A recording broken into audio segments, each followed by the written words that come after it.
want to thank everybody for coming tonight. I also want to thank some of our officials, Mary Pratt's here, for our legislator in the Chadwick's area. We also have the mayor from New York Mills, Mayor Byler.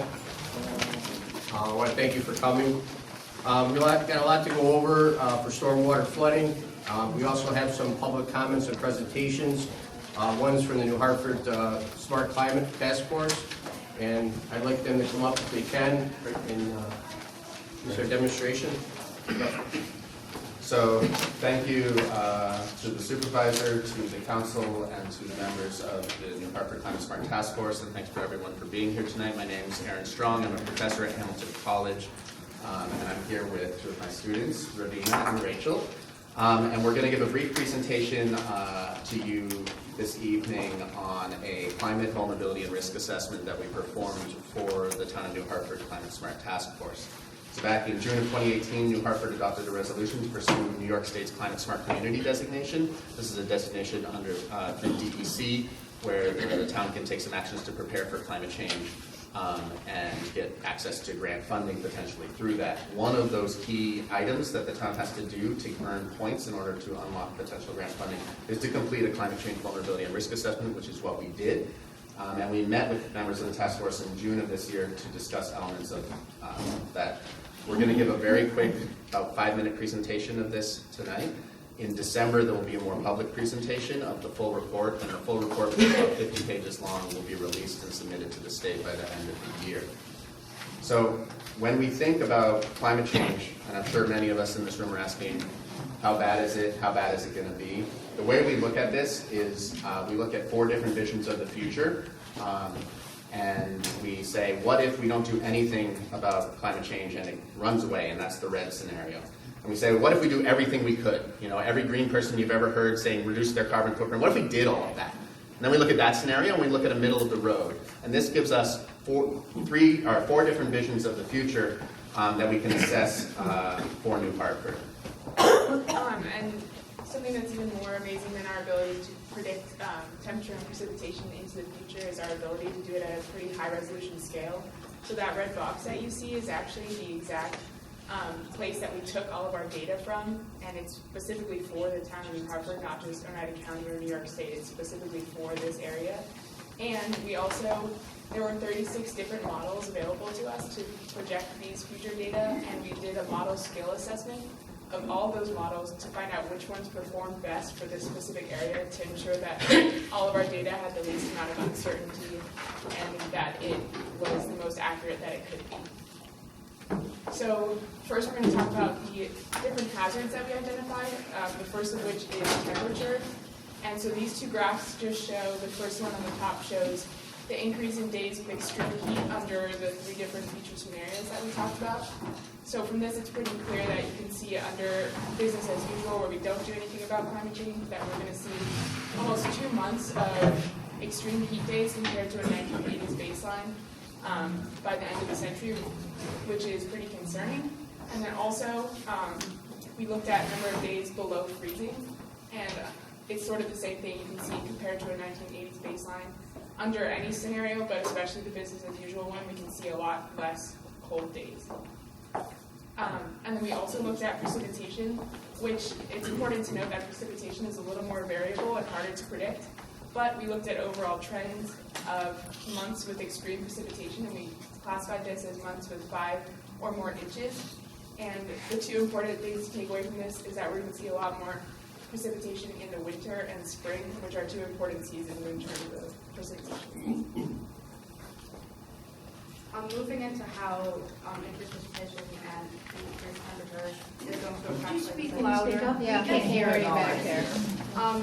If we're sort of moving into how things like increased precipitation and increased temperature are going to affect places like New Hartford, one of the biggest things that people worry about in communities is public health impacts. So how are these things going to impact our livelihoods? So 2 things that really are like of concern in New Hartford as well are heat-related mortality and tick increase. So the worry around Lyme disease. The graph up top shows cumulative increase in heat-related mortality, and as you can see in RCP 8.5, which is the red line, there's a pretty significant increase. This means that there will be more heat-related deaths in this scenario where there's a lack of climate action. And there are ways to mitigate this as well. So you can think about things like reliable access to air conditioning or other ways to sort of like cool down buildings and cool down infrastructural systems. But it's something that you will have to think about in the future. Another thing that's concerning is tick production. So right now there's about There's a replacement rate. the replacement rate of ticks at the moment has a value of 1, which means that for every tick that dies, a new one is produced. So there's it's a pretty standard, or the replacement rate is pretty steady right now. But as you see with the RCP 8.5, this will increase, meaning that the replacement rate will increase, which will lead to bigger tick populations over time. And at RCP 8.5, that means that there's a higher risk of Lyme disease as well. And risk of what, I'm sorry? Lyme disease. Lyme disease. Yeah. So Lyme disease and hot days, us turning into Georgia are one thing, but many people are in this room tonight because of flooding. So real quickly, what we've done here is to take the amount of flow in Sequoia Creek, and we look at how much flow you get on a current 100-year flood event. So a 100-year flood event doesn't mean it happens only once every 100 years and then it happens another 100 years. It means there's a 1% probability of it happening, right? And what we see in our future climate scenarios has good news and bad news. The bad news is that the level of flow that happens once every 100 years is significantly higher on the right for a whole bunch of different points along Sequoia Creek than it is right now. And so that means, if you think about it, what's a really bad flood now is going to become a more frequent flood in the future. And that's because as the climate warms, the atmosphere holds more precipitation, and more of it can come down real quickly, like the 3.18 inches that came down on October 31st and November 1st in the town of New Hartford. The good news is this. All those graphs before with temperature, you saw it running away. If we don't do anything about climate change, it's going to get hotter and hotter and hotter. We're going to turn into Georgia. The good news is that we don't see that in our models in the future for precipitation. We see what in many ways can be called the new normal. A higher level of flooding and a higher level of extreme precipitation, but it doesn't just keep getting worse and worse and worse. Why is that good news? Because the kinds of access to doing something about it, to fixing the problem, to getting grant funding, to mitigate flooding, could work, can work.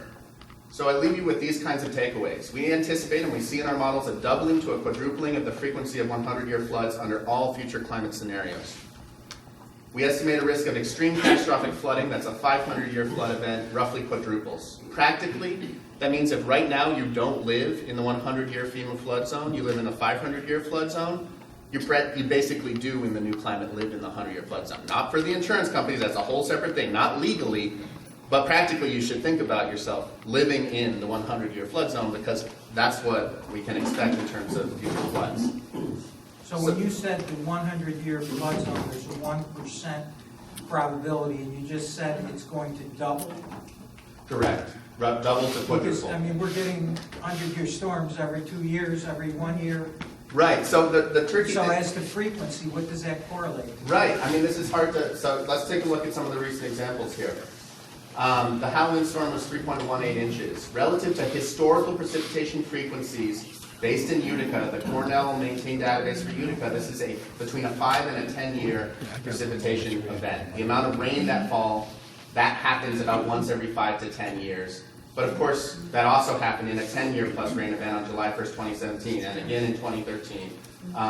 Right, so we see this repeating more frequently, right? That's what we can expect in that new normal. The peak discharge on Sequoia Creek on November 1st was a little over 5,000 CFS, cubic feet per second.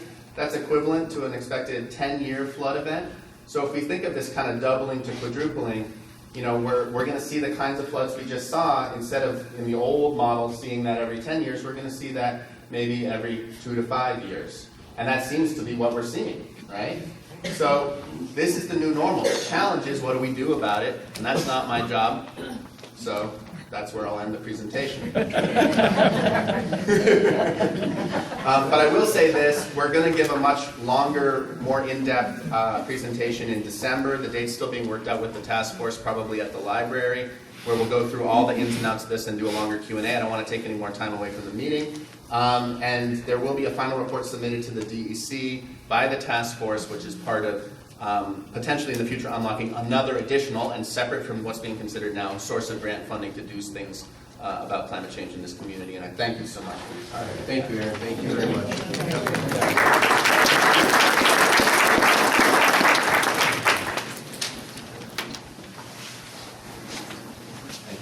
Thank you.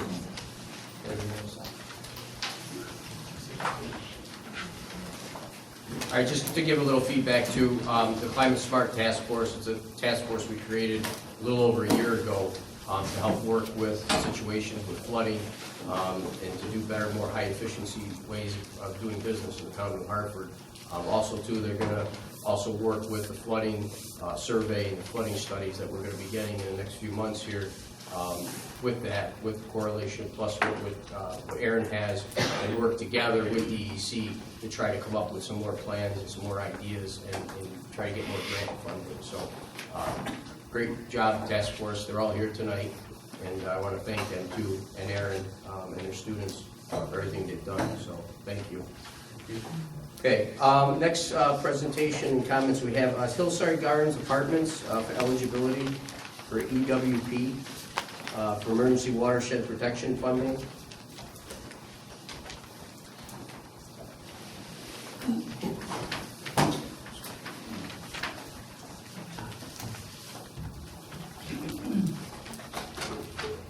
Good evening, my name is Julian Clark. I'm with Coleman Engineering. I'm here on behalf of the Hillside. I don't know if you recall, last year, Hillside had proposed a new expanding their apartment complex, and we're still in the process of doing that. Their property was damaged by the recent flooding, and we're looking to get some grant money or some assistance with repairs. And one means of doing that is through the USDA's National Resource Conservation Service. But in order to do that application, we need sponsorship from a village or town. So we're here to ask the towns to help us with the sponsorship. Do you have the documentation from the USDA? I know all I have right now is the webpage and stuff. Because I'd like our attorney to review that, and also the board to see it, to see what the sponsorship entails, if there's anything that, is on us after the fact. So if we're responsible for any of the, to keep this going after they give you grant money. Okay. So we'd like to see that information if we have it, so we can make a smart determination. Would the town would be in favor if things look good? Yeah, we have to just take a look at it and just make sure that, again, if we sponsor this program and then something fails that's being done, we don't take the responsibility on it for it, that's all. We just, before we went too far down the road, we wanted to make sure that we had someone on board. Sure. Yeah, if you, I thought, when I talked to Glenn on the phone, he actually said he was gonna present all that to the board tonight. All right. No. You was out of town, you asked me to come in and Okay, kind of all right. take all. Would you like to come to the next meeting, maybe set that up with Gail again? Yep. And then just bring, we need a proposal of actually what the plan is, what it does, what the grant money is, what we're actually sponsoring, and then if you want to get a copy beforehand to Herb so he can review it for legal. Okay, we can do that. All right, thank you so much. Thank you. Appreciate Also, it. Paul, Yep. there are some fairly significant EWP restrictions to address problems that existed prior to the disaster. It doesn't cover that, and then there's a list that goes on. Just so you're aware, there's more to it. You can't fix everything with this program. Right, they're looking at numerous options, but this is one that. The other question is, when you brought the proposal to us first, there was a bridge planned across the creek, and there was some ponds and fishing, et cetera. So, very nice looking program, but I wondered what impact, had that happened, what impact this last flood would have had. I know we've had significant damage down there with the sewer line, et cetera, et cetera. So just be aware.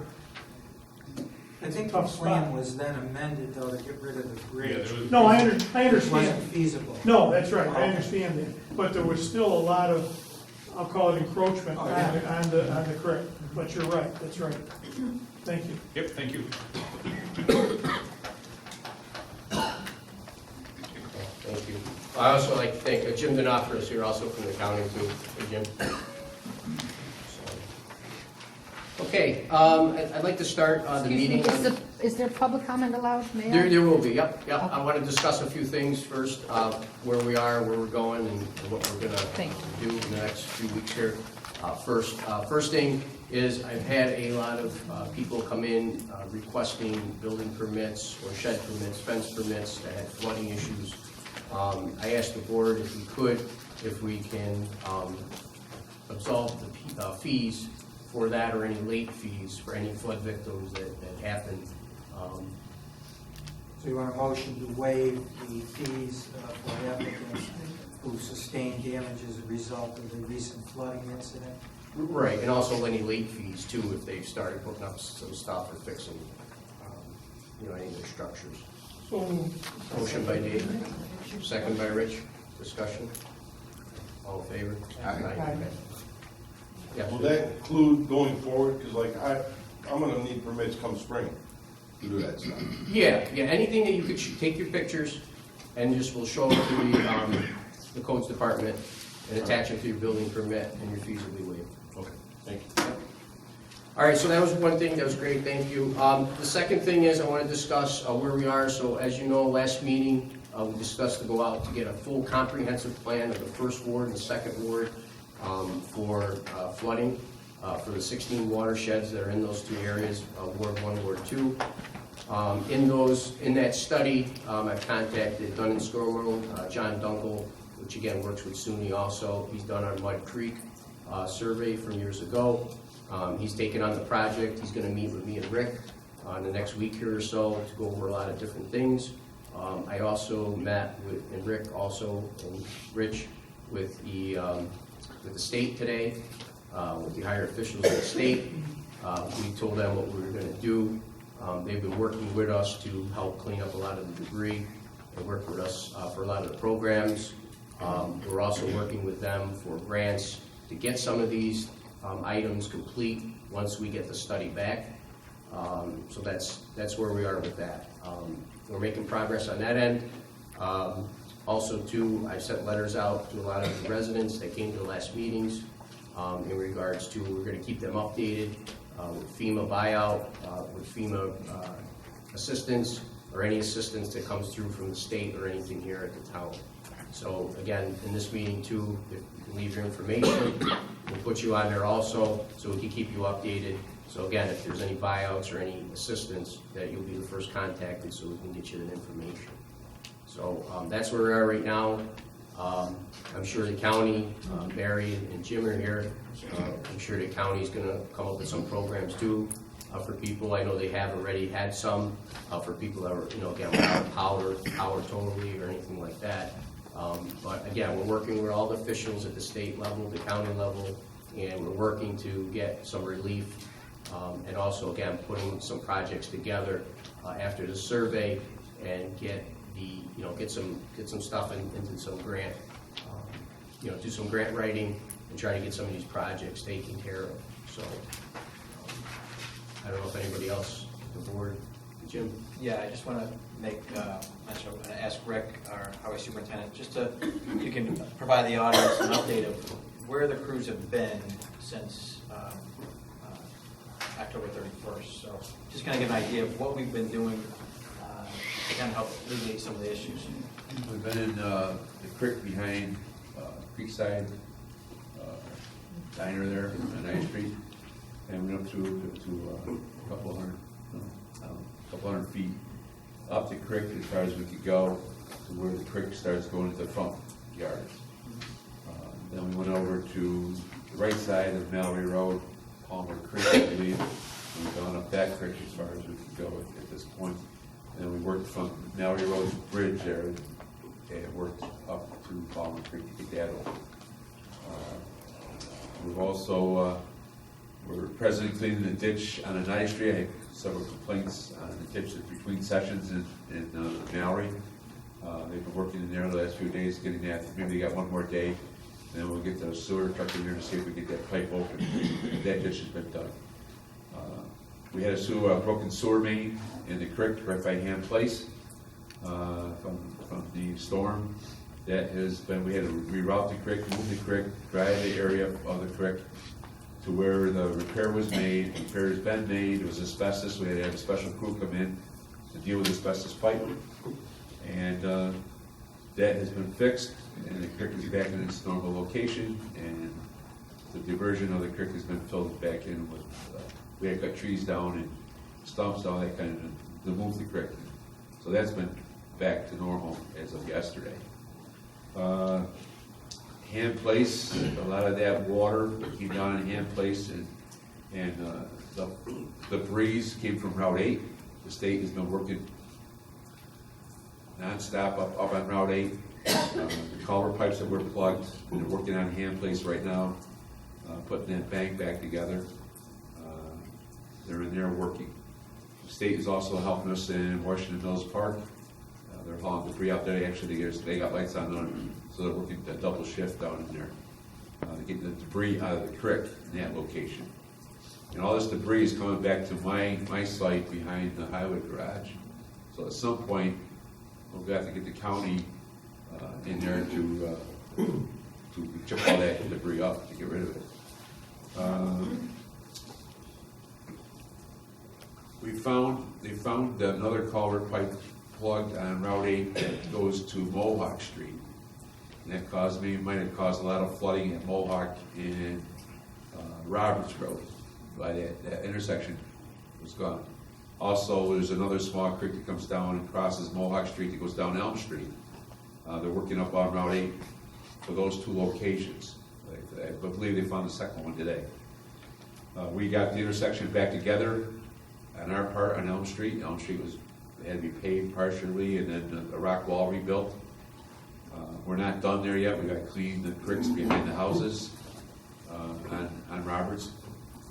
Old Roberts Road is ours. The mud up there on those front yards is good 12 to 18 inches thick. The road is open, but we're going to go up there with great alls, and the debris is numerous. And get that dirt and stuff off those front lawns, and we'll get it get it cleaned up, and then next spring we'll probably have to go back in there with a hydro seeder and give them the lawn back. But we're going to get the mud out there, get it cleaned up, and the debris. We're going to work with the county on that one. Shenango Bridge was, after our repair, we got it reopened. It got damaged in the storm. DOT behind us there. Bridge crew went in there, and what it did is something came down and hit the new wall and took out a rock that's probably 3 by 3 by 4, which was pinned. It just hit it and wiped it away. You can see all the bent rerod. So they went in there and formed it, and we poured it with concrete. So if another event happens, that would cause a domino effect and start taking more rocks out if we didn't get it, put something back in that hole. That's been done. We got numerous ditches to clean on Oneida Street. We're going to be behind residents' houses and in front of Julie Cusworth. There's that ditch there that the water comes down off of Grange Hill. It's those backyards. We'll be there shortly. That's on our list. The old Hidden property there on Oneida Street has been UFPO'd to get that little creek that comes off the Oxford Heights clean. We've been in Whitetail, and we cleaned out that detention pond back to the repair and back to its original shape. How much truckloads did you get out of there? It was like 30 or so? Yeah, about 30 lot. truckloads of gravel. We're also looking at a new site up further up on the hill for another site to catch debris before it gets down to that lower pond. We're talking to some neighbors up there.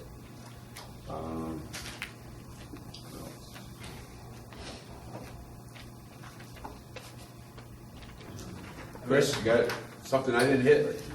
Other than, debris cleanup and trying to help people with cleaning up, trash from flooding items. We spent, the first couple of weeks doing that, trying to help people with their cleanup, if they had extensive debris that washed down through their yards or whatever from creeks and trash cleanup.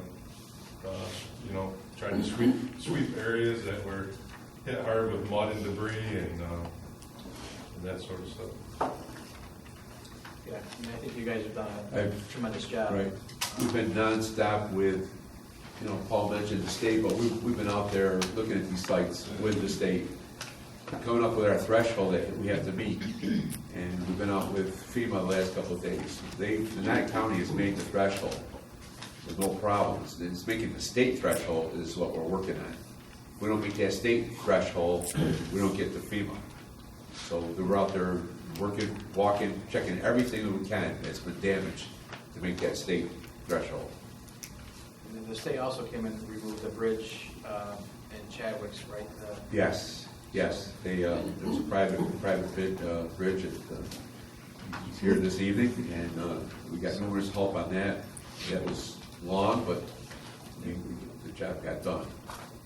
A lot of agencies got involved in that job. No, I just thought it was important that, you know, you make that presentation because I mean, in the last, 18, 19 days, the crew's been out doing a lot of things. In addition to pick up the leaves, I know the snow really kind of threw everything off right after the rainstorm. So again, I think, we're doing what we can to try to restore, to get things flowing as best we can until the other plan comes into play that we're working on. So I just want everybody to be aware of kind of what's been happening behind the scenes. So, thank you. With the meeting that we had with the state today, if you don't know, the Ray Hill Trail in New York Mills from Pizza Boys down to the town garage is just about gone. We've lost 10 foot of bank on either side.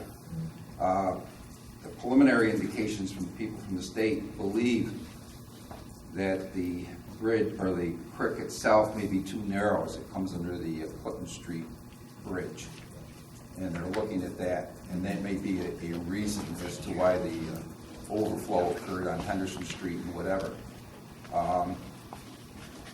Preliminary estimates, depending on what they find, what the engineers do, and what the final thing is, could be into the millions of dollars, where we're talking $12 to $15 million. So it's a long haul before we get from this point to where we want to be, but they have never seen such devastation to a creek in all your life. If you had a chance to go up by Pizza Boys and go up to the left, they say we lost 10 feet of bankside on each side from Pizza Boys all the way back down to the garage, and in some places the creek has actually been moved. It's a large undertaking, as Paul indicated.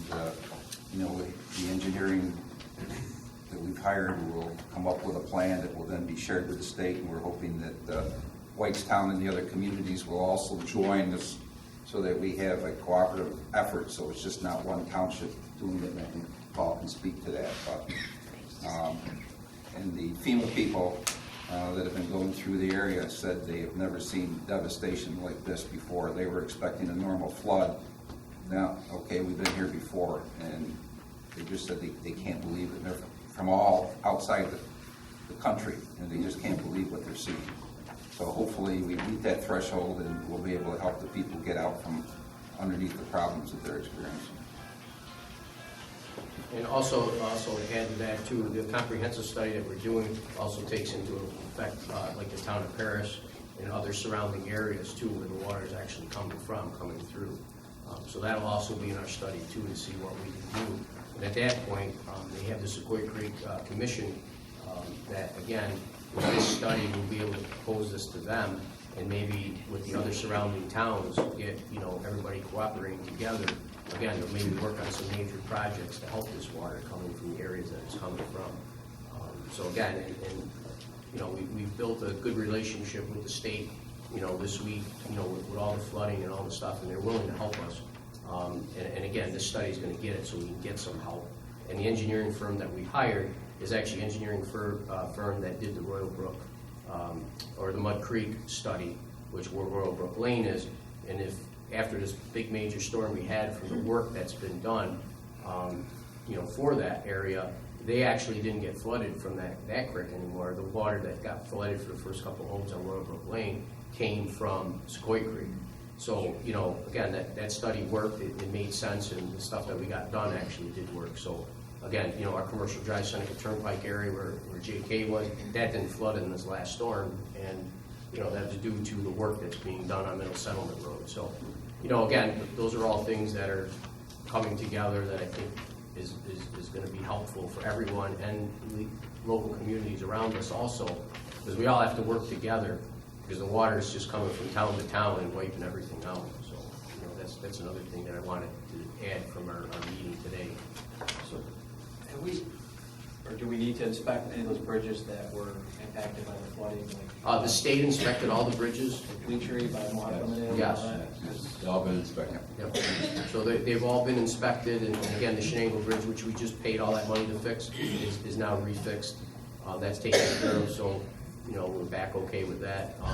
You know, again, our Ray Hill Trail is devastated, I mean, to the point that it's not gonna come back without grant money or help from the state.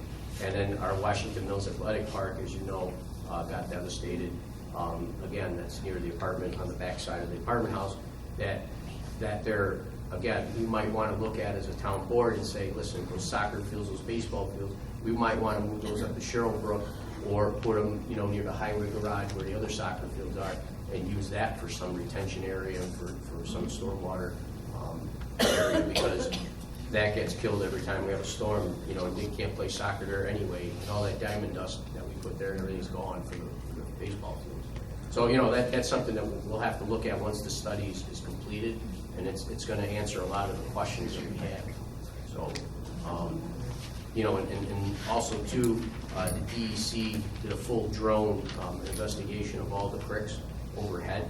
So it showed where the debris was, where the different areas were, where the gravel areas were that were cleaned up. So again, that's a big help. And you know, what Aaron did, what DC did with the drone, all this is going to come together with that study.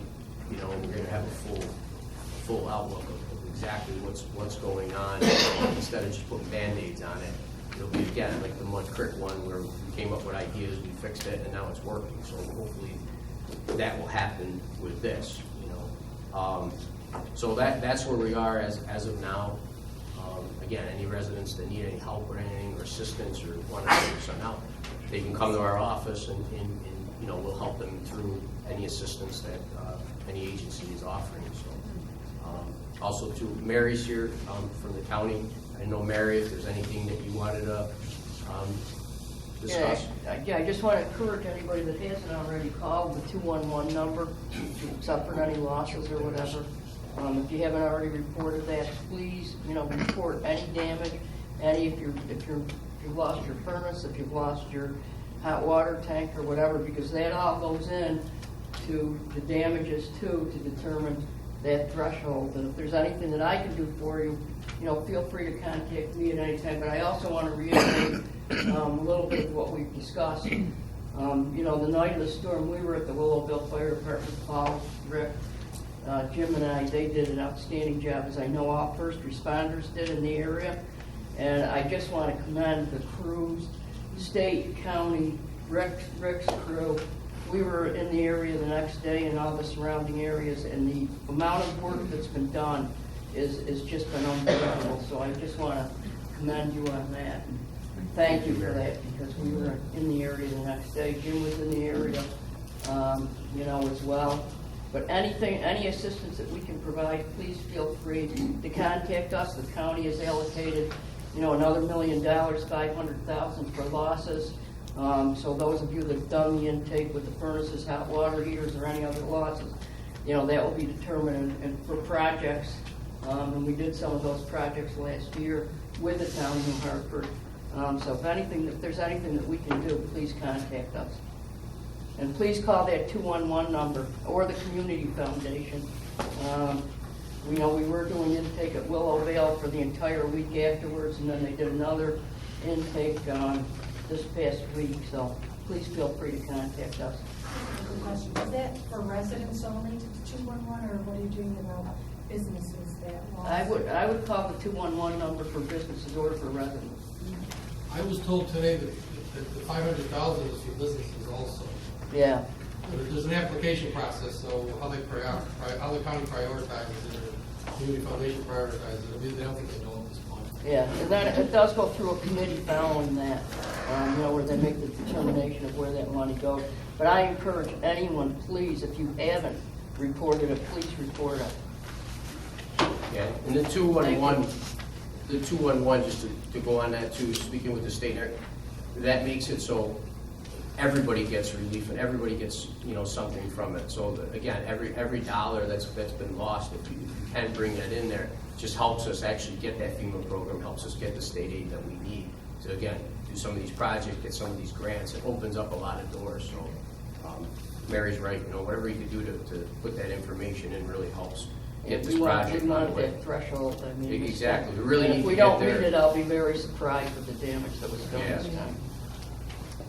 So how are we reporting those dollar amounts? From just losses that you would have, so if you lost the furnace and it cost you $3,000 to put it in, then that would be $3,000 plus, your hot water tank. But I would call them first, because they have estimated numbers for different things, and tell them all the damage that you had, at least call them and open up a case. Because I went to the intake and did an intake. Yep. But at that time, I mean, it's just, we're still dealing with all of the mess and all of the stuff. So you can say your immediate losses, but then you're finding out, oh, there's more. And you can add those to your case. Absolutely. Yeah, you can add those to your case. But you have to open a case first, Right. because you don't want to wait too long and not do it, because when we had the FEMA buyout, what happened was some people applied, other people didn't want to do it at the time, and then when it was time, they wanted to do it, it was already too late. So now is the time to do it. I would start like today and just keep putting in as much as you possibly can, and at least it's on record. So, that's the key, is to get it on record. Isn't there a defined time frame that you have to report? Well, right now there isn't. I don't know what the deadline is, but again, if you do it today, you're safe. Let's put it that way. If you do it tomorrow, you're safe. But I wouldn't wait another 2 weeks to put it in. Like I said, I know a lot of people showed up at the fire in Chadwick's at Littleville and did those intakes, but I haven't gone back to the 211 and called in and said, well, this is what we're repairing, and so far, this is what we found, and this is what it's costing us. Right.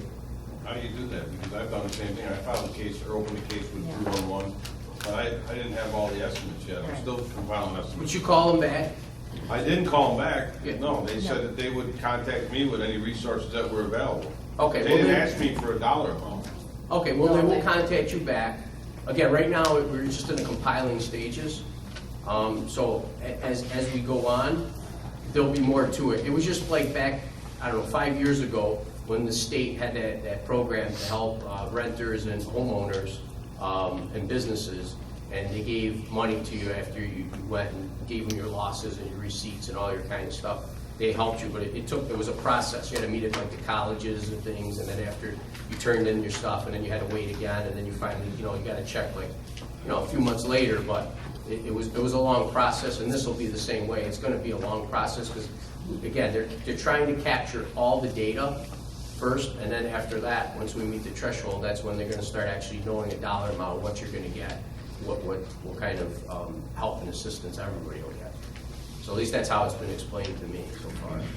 If you're finding more damages, I would call 911. They've got a case on you anyway and follow their advice as to how to add to it. Yeah. Don't wait for them to call you. Okay. No, just keep calling.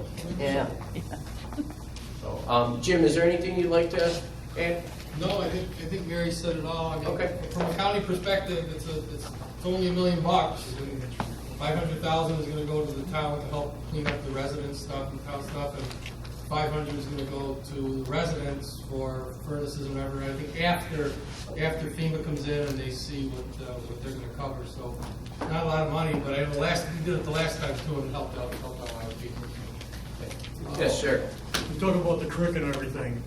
I'm here for my daughter, 3441 on High Street. Debbie lives next door.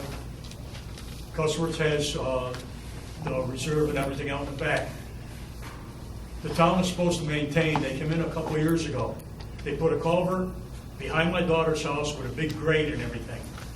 2 years ago, I had enough of it. I put the water heater and the furnace on the first floor. That saved our hiney this time.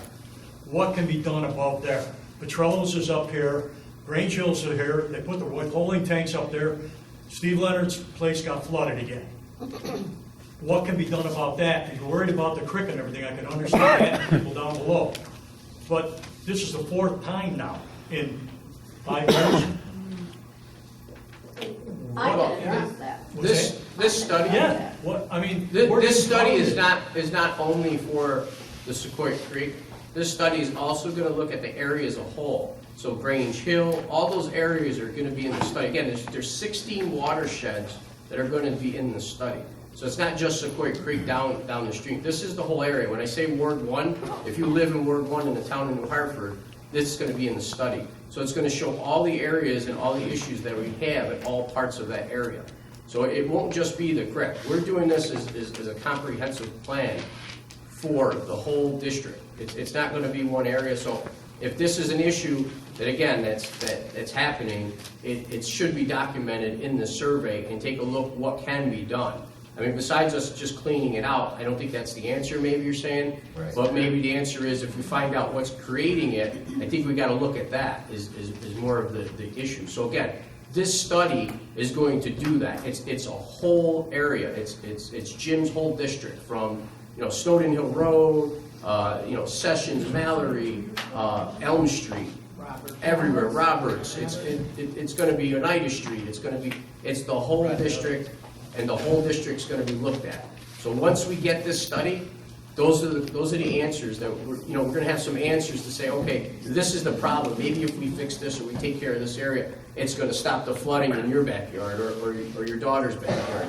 But without that study, besides us going and cleaning it, we can't really give you an answer because we don't have that yet. But with the study, will give us that. And that was one of the things I confirmed with the engineer, that he's going to look at everything, all 16 watersheds that are in these 2 districts. Well, what was that meeting 2 years or so ago at the train station on Elm Street when we had the flooding, and about the day before, I think it was, we got hit again. So you're talking about the aspect of down the line. What was that 2 years ago? I don't know about that.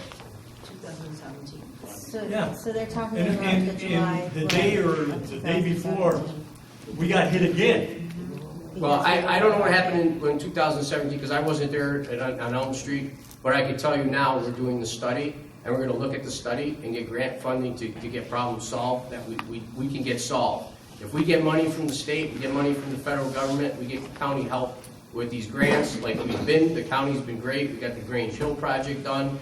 We got Middle Settlement Road project done. We got the Royal Brook Lane tributary done. I mean, these are projects that we're working on that I'm familiar with that got done because we did studies and we followed the process. Again, that's what we're going to try to do here is do the study, follow the process, get money to get some of these things resolved. But again, I don't know what happened in 2017 at that meeting. I don't know what was said because I wasn't there, so it's hard for me to give you that information. What happened to the GEA study? The what study? The GEA study. The GEA study that was either shredded or put away somewhere, where it told that if you continue to develop above Chadwick's on those steep hills, you are going to flood Chadwick's. And you're still doing it. Okay, again, I don't know where this geo study is. I think she was talking, Find at it. one point there was a GEIS proposed in the Mallory, all that area up there, and I don't know what ended up happening with that. I don't think it was ever adopted, but a study was not. done. Just like we have the commercial drive GEIS. Right. There was one done on top of Mallory, and, do you remember, Dave? Yes. And that wasn't adopted. No. You know the reason why? No. It was a very comprehensive look-see, but it was nothing Yeah. that we adopted. It actually restricted some Residential development. residential development. 5-acre lots. And commercial on Oneida Street. Yes. It was quite restricted. So that study is what you have to about as well, or no? There was a No, it's component. not going to look at, Yeah. well, this study, this is no. going to look at our issues and what they are and what you need to solve. It's not going to say anything about development or anything like that. Well, it's going to have to say stuff about development because part of the reason people keep flooding is because of overdevelopment and bad water management. That's part of the reason. So you really need to look at that and maybe reassess the master plan for the town and put in flood mitigation and how to protect the wetlands and keeping more green space between areas. Because this developer up here takes care of the water that is created on this piece of land. And then this guy takes care of, or girl, takes care of the water on this land, and it all flows to the same place. So by the time you get this person down here taking the water that comes from their property and putting it in, it just keeps going downhill. So you're gonna have to address that at some point if you want to stop the flooding. Well, we've That's- adopted legislation that requires if someone is gonna do a subdivision, they have to have a stormwater management plan in place. They have to provide a bond to the town to secure performance and to guarantee that it won't create any issues. That was adopted probably 2 years ago. They can't send their water down. No, They have to absolutely retain not. it on property. No. How long do you think it's going to take before the study's completed? It should be done by the end of February. Oh, that's wonderful. Can I ask you something? Yeah, you know what I'm actually gonna do? I'm gonna start at the beginning of the room, maybe just have everyone speak who wants to come up and speak, just so Gail can take who's. Yeah. Yeah, if you could just tell them who you are, what your address is. We'll start right here in the front row, we'll just go through it, and then everybody will get a chance to. Yeah. My name is Bill Snyder, spoke last meeting, 3589 Street. And I went through the whole damage thing and everything that I had in my property and my neighbors had. But my question is, you talked about all the cleanup that you've done so far, down behind Creekside and everything else. Is there any planned cleanup for behind where I live, down near the train trestle and that area? Because there is a ton of debris in people's backyards. And when I say debris, I'm talking rocks like this. The other thing is, I also mentioned at the last meeting, we talked about the retaining wall down by that bridge that you just fixed. There's a retaining wall that I also brought up last meeting, that one of those pinned rocks is gone. And the space between the retaining wall and the property is probably a good, I don't know, I'm guessing 6 to 10 feet. That's just gone. So as far as that goes, you know, you're talking about the trail where you've lost 10 feet of property. Well, we've lost 10 foot of property as well. So, and you're talking about private citizens that have lost 10 foot of property, all right, versus a trail. All right, so in my opinion, my property is more important than that trail, okay?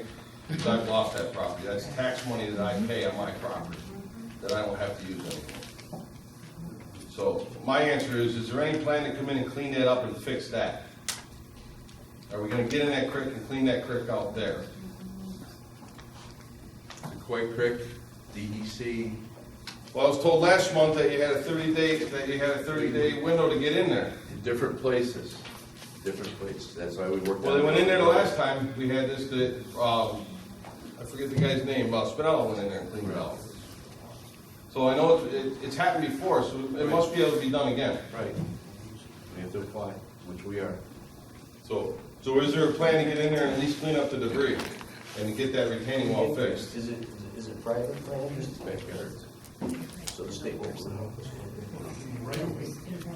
The state's got to clean But this. there, you know, you got, See, the stuff that the state's helping us is public property. okay, so how do we move this debris as private citizens? Because we're not picking this up with our lawn tractors and stuff like that. We're not moving this stuff. You need heavy equipment to get in there and move this stuff. It's on our property, it's on our lawns. I mean, you're talking big rocks that came down that creek and ended up on people's lawns. And I said before, I said in the last meeting, it's not my property, I don't care, you can tear my lawn up and do what you gotta do to fix it. I'll fix my land. That I don't care about. I want that fixed so it don't happen again. We usually get access agreements that allow Rick to go on property. You'll get it from all my neighbors, they don't care, they want it fixed, and they want the debris cleaned up, because we can't move that debris, the debris is too heavy. No, I understand.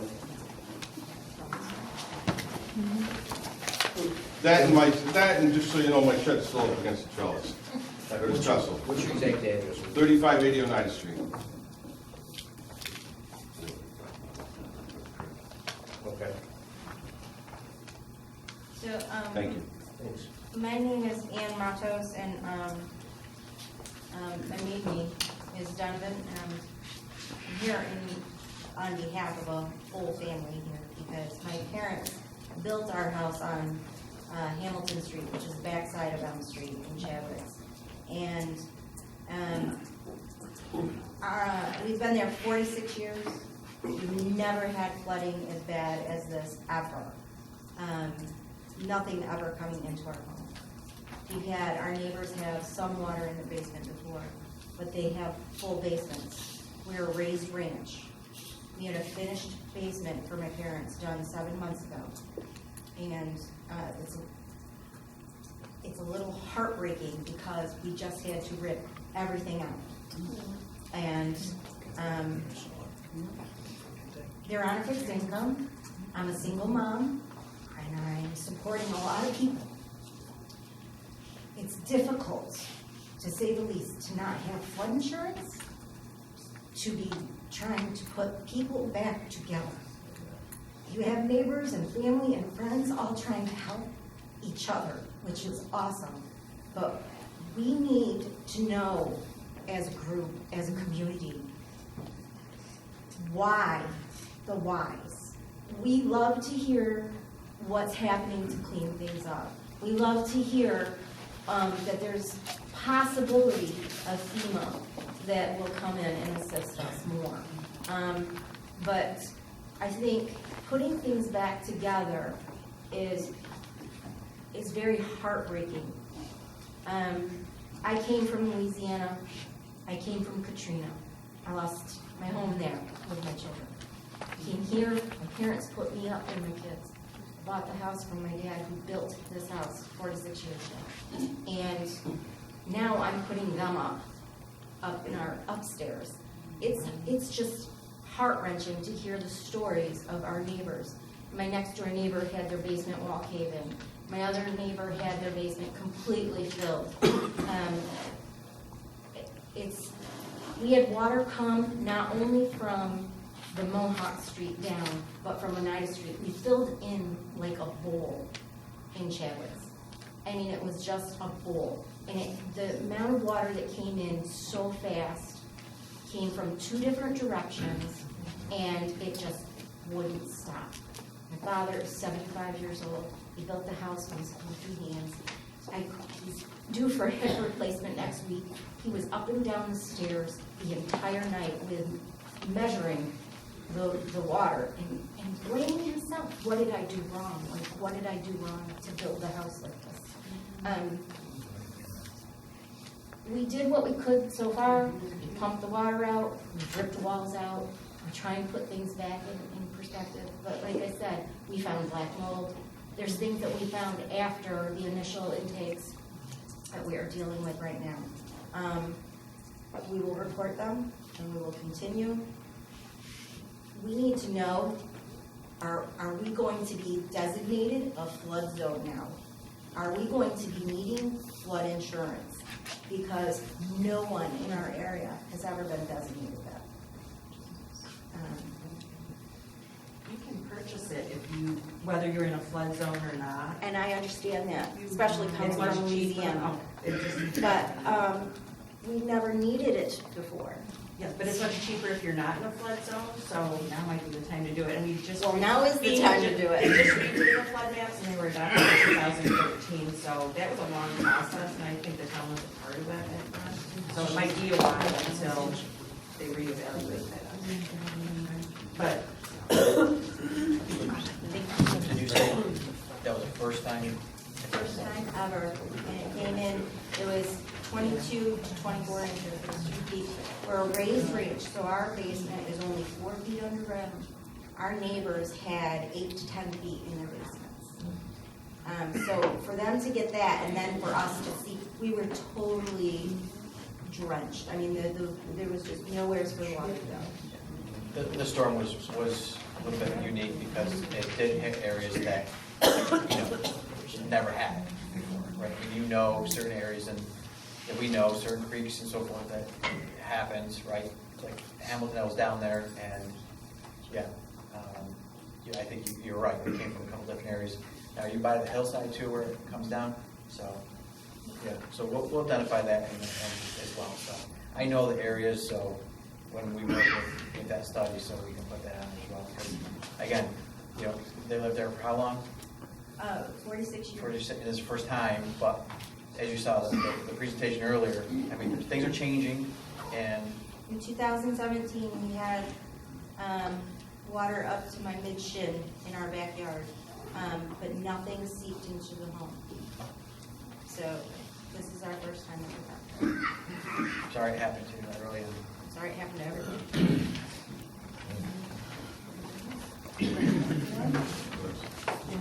Patricia Richmond, 9582 Roberts Road, Support. I'm not going to beat up the piano because everybody's got a story. My question is, what type of management plan, other than fixing the water and stuff, do we have? Like right now, I've got a mess, you know, like everybody. I've got most of Roberts Road on my roof. It's coming from up at the top. And Roberts there by Mohawk Street. Yep.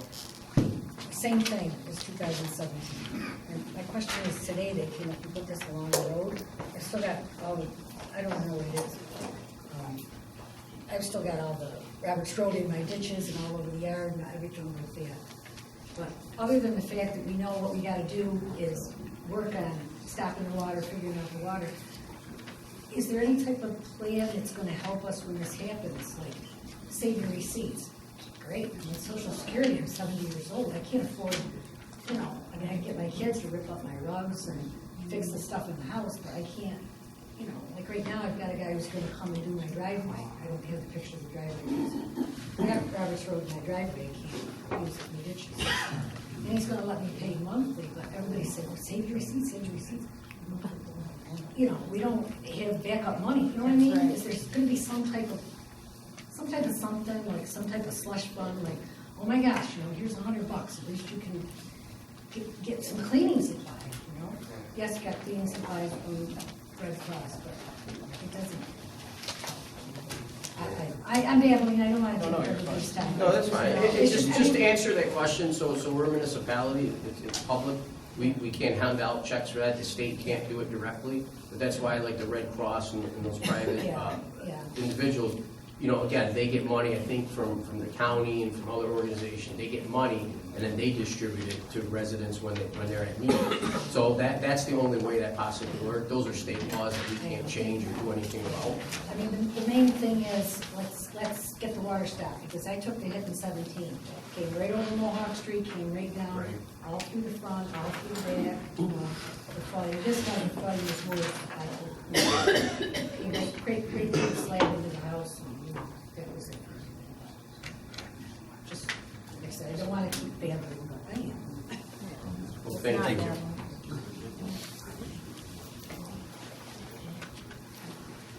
My comment and question is on another topic, and in deference to the urgency and severity of what we're discussing now, I'll come to the next meeting.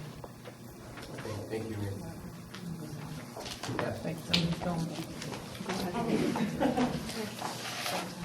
I'm Kristen Campbell. I'm a principal planner with the Oneida County Planning Department, and I also serve as staff to the Sequoia Creek Basin Intermunicipal Commission.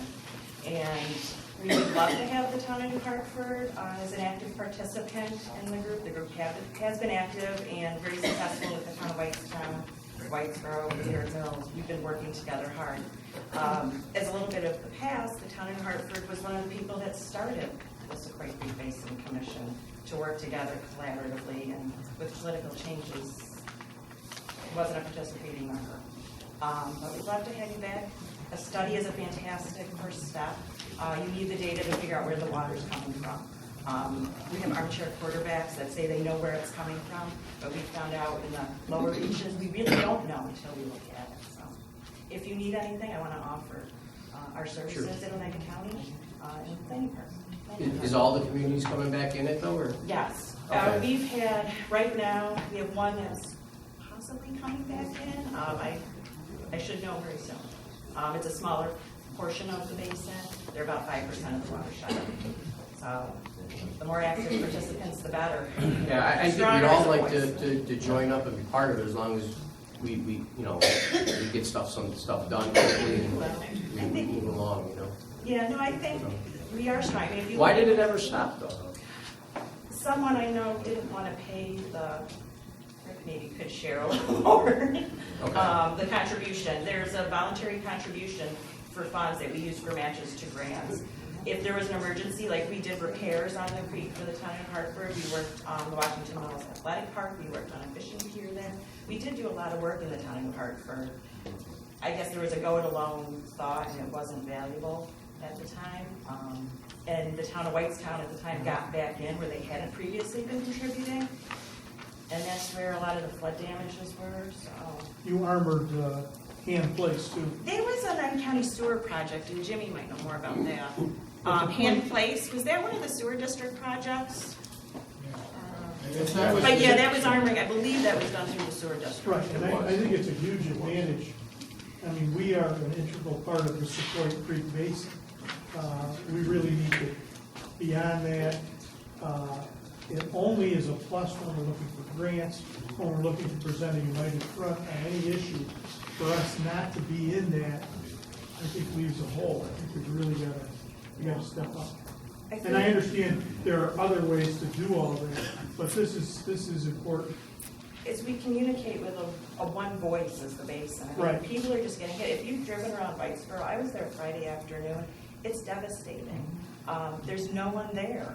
You have condemned homes, seriously damaged homes. And I'm not saying it's because of development in New Hartford, I mean, everyone says they know the reason, but you know, I think as a group, our voice is stronger, and the state's been responding to the members that are in the commission. Right. So I think we can leverage a lot more funding if we all work together. Kristen Campbell, and I'm with the County Planning Department. So I want to offer, I guess, my 2 cents and encourage you to reach Sure, out. sure, So, yeah. And like I said, I've worked with Rick on the county flood mitigation applications, and you know, you guys have applied and continue to apply. So thank you. Yep, thank you.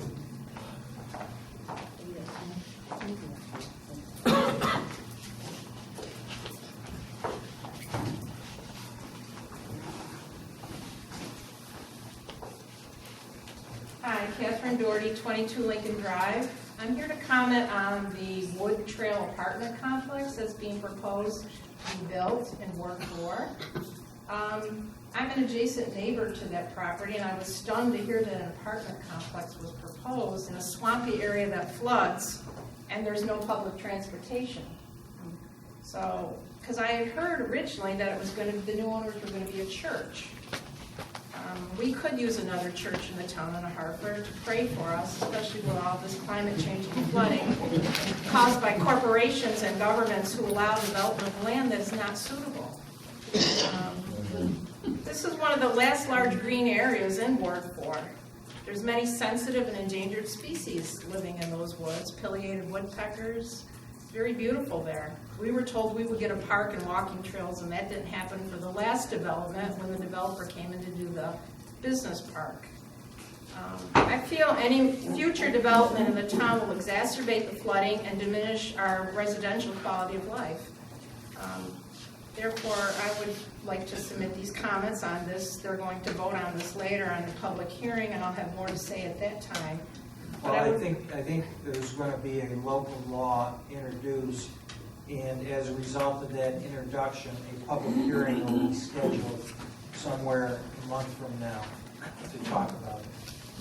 Right, but I want to bring it, it's in context with what's happening right now, so, and I do want to comment on that and bring that to the forefront, because I think it's very important, because it's, again, only going to exacerbate flooding. It's in a flood zone, it's a swampy area, it's about 42 acres. That was assessed at only $32,000 in value, but I believe it's pending sale for $1 million, because they want to build an apartment complex there.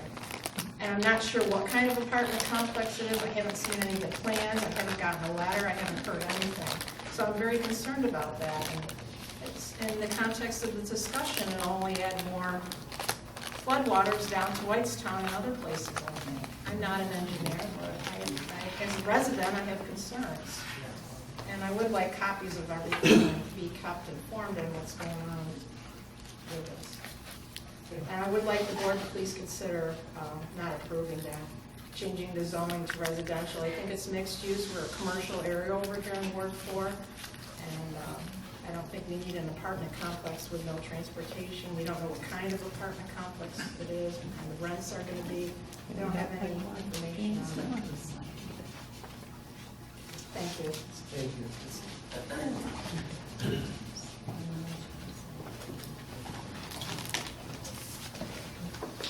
Good evening, I'm Kathy Newell, the owner of Mohawk Limited in Chadwicks, and those of you, I sympathize with everybody in Chadwicks and everywhere else that got flooded.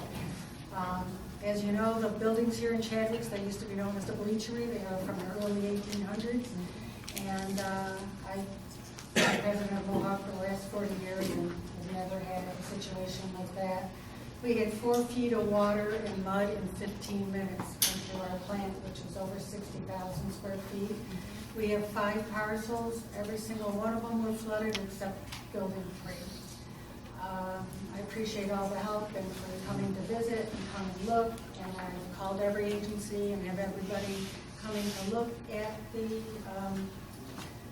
situation that we have at hand. We have the DEC in. We spent a week cleaning up the water and the mud.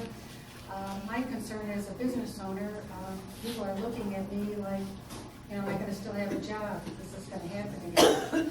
Our payroll is over $40,000 a week, and where's this money going to come from? And if we've been so displaced that we're only at a 25% operational level. And how many weeks and months can I operate like this? And then on top of it, if something doesn't happen soon, what's to stop for another rainstorm and some just wipe us all out? I could tell you forever, but I don't want to bore you with the details. You guys are all doing the best you can, and I appreciate that. But one of the things I am concerned about is the wall. When you go over the bridge by Jones Diner, the wall on the creek, where one of our buildings, the one that got flooded with the 4 feet of water, that whole wall is coming down. We have like this much left of land all along that building. And I'm afraid if the wall comes down, where are we going? There goes all our production. We service the telephone, cable, and utilities market across the world, and we service all their outside plant equipment for disasters like what's happened to us in our backyard. We lost over $300,000 worth of customers' equipment. And I have all kinds of insurance, all kinds of flood insurance, and nobody's running to write us a check. Nobody's running to say, oh, everybody's telling me now, gee, I don't know, that's inland marine, and I don't know if that's covered. You gotta be friggin' kidding me. Right. It's just so disappointing. And so I'm concerned greatly that something doesn't start to happen. Spring comes and the water is coming up from the railroad tracks from the left over. The water did not come in from the creek in the front. We have that front building with the blue awning. We didn't get water in that building. Our basement flooded. But building 2, which handles all our operations, 4 feet of water in mud. We are totally displaced. We're all working from an upstairs office. So I'm just wondering, does anybody have an answer what's going to be done with the creek walls? Because another storm washes that out. What does our building have to stand on? I received last night's meeting, NCRS, got grant monies available. Again, earlier tonight, they talked about a sponsor. You got a sponsor. They did fix a wall on Sequoia Creek, 2011-12, right by the Elm Street Bridge. We could try to talk to them and see if we can do something there with that wall. Yeah, I'm very, very concerned. It's just about to cave in, and I know you came in and cleaned up along the bridge there, but there's a tree like this wide stuck down in there after the waterfall. Okay.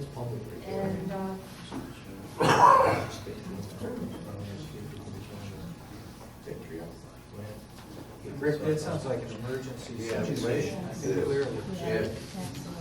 Why don't we call them, because they'll do it today, we'll put the spots down, because that's what we're looking for. I got, 50 people worrying about whether or not they're going to have. Is it right behind Jones Diner? It's right, if you get that land in front, and then there's building 1 and 2. It's all right around where our older, we have tables out there to sit on there. Okay. All there, it's ready to go down. Do you want to get a motion based on Kathy's presentation? Declaring an Declaring an emergency? So moved. Motion by Dave, second by Jim, discussion, all in favor? Aye. Thank you, I really appreciate it, and I know everybody's trying, but, you know, as we're all saying, it's just not fast enough. So, thank you very much. I Thanks, appreciate thank you, it. Kathy.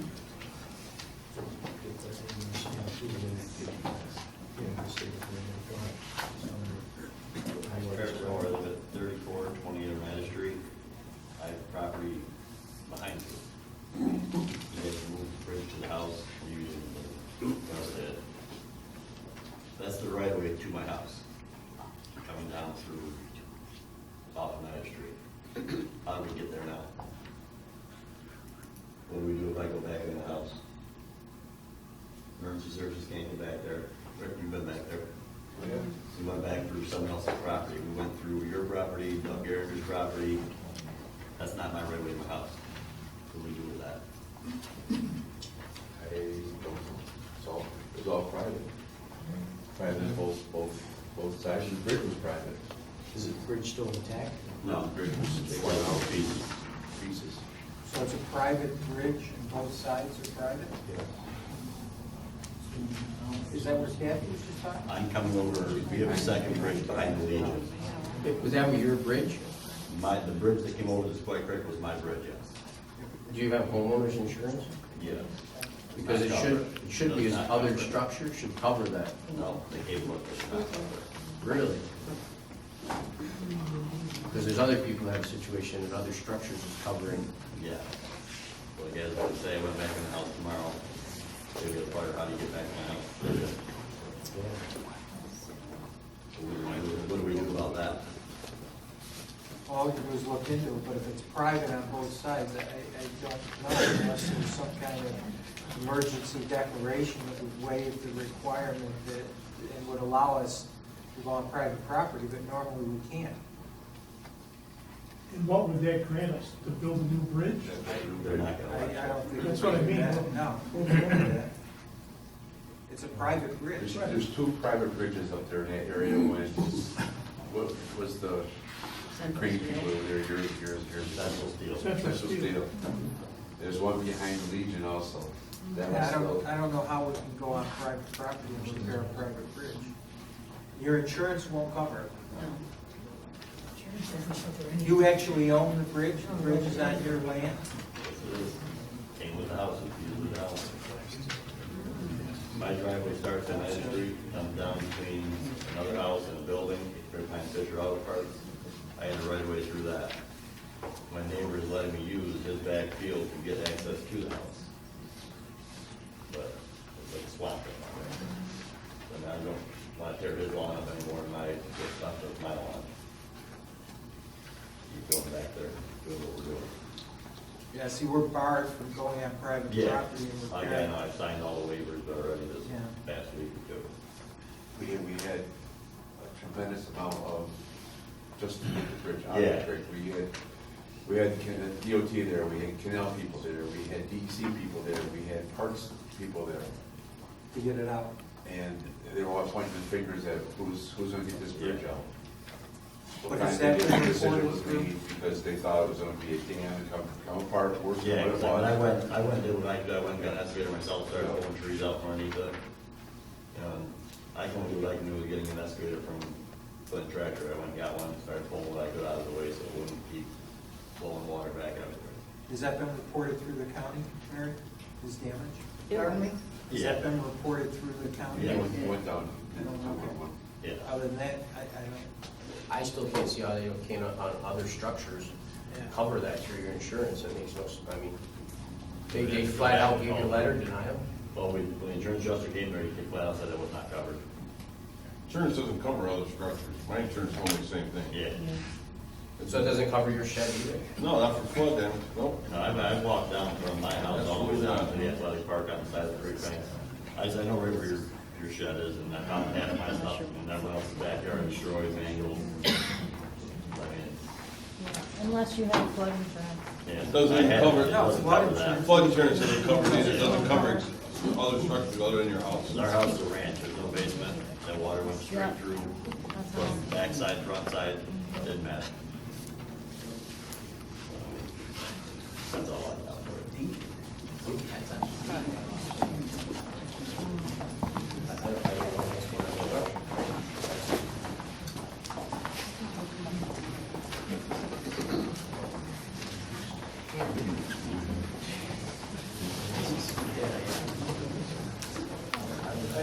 My name is Mike Dunn, 9229 Willowvale Ave, and just like to recount the history of the last few years of the area of Willowvale Ave and Urban Ave. We've had 4 major storms that hit that area since 2011. We had actually 2 tropical storms, and I can't remember if it was 11 or 2013. It was Tropical Storm Lee and Tropical Storm Irene, which were 10 days apart. Anyway, we got nailed in 2011, 2013, July 1st of 2017, and of course Halloween this year. I had texted Jim actually the night of Halloween and said, you know, here we go again, it's coming at us. And I know Jim and Paul came down later on in the evening, did a survey through. Actually, Jim stopped at my home earlier in the evening in the height of the event and saw exactly what was happening in our area before he got called all the way up into Willowvale and Fleetree Ave area. That was really devastating up there. We kind of get hit from multiple sources. There's water that comes under Oxford Road to a weird kind of setup near a gazebo up at the end of Urban Ave and Oxford Road. And it's just kind of a little ditch there that comes from under Oxford Road down near Lake Gazebo. Maybe got like an 8-inch, 12-inch pipe at best that goes under Urban Ave. Can't take all that water that's coming down off that hill from up in the hills somewhere, wherever. We also have a catchwater basin in my own yard where the street sign sits. And what happened Halloween night, that plugged up with rocks and wood and stones and you name it, and that went over. And then there's also a catch basin kitty corner from us across the street that when that takes its fill, that goes over. And also there's the tributary that comes by from down from Oxford Heights, that creek there, by Marshall, he's the business there, and that creek just takes all it can take. So in other words, we're at a low point, obviously. Hand Place is way over on the other side, and they got absolutely blasted. But I'm speaking on behalf of my neighbors in the area there, and the town was wonderful. The town crew came and cleaned out my yard. I had a hip replacement a couple years ago, and I feel great, but I said, I'm not gonna kill myself by cleaning the yard up of all the debris and rubble and everything. So the town crew, I thank Rick and Chris and the crew, everybody that came by a couple days later, and Jim, for your efforts in helping us out. We really appreciate it very much. And thank goodness that the water that was coming at us came down our driveway, and all the soot and mud that was coming our way. I ran out to the shed, I had my waders on and got my shop vac out, and I went back into the garage and I bailed out only 20 gallons of water. That's not much. And the only reason I only bailed out that much is because the mud that came down through our yard from every direction, the mud sealed the bottom of our garage doors and acted like sandbags without bags. So the sand sealed it, so it saved our bacon that night. It really did. So we were really fortunate for that. But that being said, that's a tough area there because there's multiple issues, and Jim and I spoke, and agreed that engineering, there has to be an engineering study, and this is great to hear that a study is going to be done for this whole Ward 1 area. It's a great thing because I have no clue what could be done or what should be done, obviously, but I'm hopeful that something good will happen. Because I'm actually the sky watcher for the town in Hartford for WKTV, and I've been doing this for 4.5 years. And I track all the storm events that we do have, and track the temperatures every day and every night. And I see that this is the new norm for our area. You know, people may say, well, climate change is not a real thing. Well, look around you. We are experiencing events that we've never experienced before. I've got an elderly neighbor across the street who says, Mike, I've been here 50 years, we've never dealt with stuff like this before, ever. This is all new to us, you know. And so everybody sitting here in this room tonight is aware that we've never dealt with this before. You know, the last 7, 8 years, we are dealing with it time and time again. And yeah, and it's a problem, and I feel bad for the town because I will say, you know, it's a daunting task because you've got it coming from every angle that you have to address and handle. Granted, but this is good steps that it looks like we're going to take now and find some solutions. And I've actually noticed what's been going on in Washington Mills Athletic Park the last 4 days, and the park is only about 500 feet from my home, maybe 600 feet, whatever, but they have big lights out there tonight, and I couldn't believe the trees I've seen them pull out of that Sequoia Creek. I can't imagine the devastation down in that area, probably back in Hillside Gardens. The power of water is amazing. Seriously amazing. And so, yeah, so we'll hope some good things are gonna. Stay there for a minute. So, Paul, we haven't had a chance to bring you down. He lives on the corner of Willow Vale and Irvin. And there's private, I don't know what number that is across the street, where, I mean, he does get it from, you know, the creek, and then, yeah, that comes down the hill. And I'm sure the study's gonna capture that, because it is a significant amount of water that goes there. So, he's got the creek behind his house, but also underneath Oxford Road, which are, you know, your friend there, Gary, I forgot his last name. So the county put in a catch basin into his driveway, which house, but it goes up further. Again, I think that's the study's going to show, because that impacts that development as well, which comes off his up that land somewhere. Yeah, so but again, Oxford Heights too. That's a problem right there with all the townhouses going up. You know, it's just progressive over the years. You know. Yeah, and they have, you advise on the catch basin or the detention pond. All our catch basins up there have been cleaned the last couple of days. The detention pond, Chris found the pipes coming out of that. That detention pond is owned privately, so they would be contacted to get their detention pond working properly.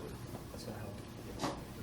And Chris, thank you again. Also, I called and left Chris a message about a month ago to clean out our stormwater drain, and the crew came and cleaned it out. And Jeff, who was operating the sewer sucker or whatever there, a couple days later after this event, he said to me, he says, "It's a good thing you had it cleaned out then, before the event." He says, "Because it would have been much worse." And to me, I looked in the stormwater drain. Oh, yeah, you got a few rocks in there. It just needs to be cleaned out. Well, I was told that it was half full, and I didn't even realize that. So he said that actually helped you too, that it was cleaned out. So preventive maintenance is good for us. Mike, how much rain did we get in your rain gauge this storm? I'll be honest with you, I do not have a rain gauge, but I talked to Bill Cardis actually about maybe 3 weeks ago or whatever, and I said, Bill, where can I get a good rain gauge? Because I do need to get a rain gauge. I do measure the snow. We have more than that. I do measure the snow for the town to report that, but yes, I do need a rain gauge because I need to start tracking these things that are getting us more and more. I heard that Phil Brackley had one that had almost 6 inches. That's why earlier when I heard 3 inches. Yeah, when I saw that, I thought that can't be true or accurate. In my mind, the amount of water that was coming down. It's been the worst. It was incredible. Yes. It really was. So I have film footage of all these events that have happened, so I'd like to see it sometime I have. But Jim saw it firsthand, and I called him later that evening, and yeah, so pretty incredible stuff. Thank you. Thank you.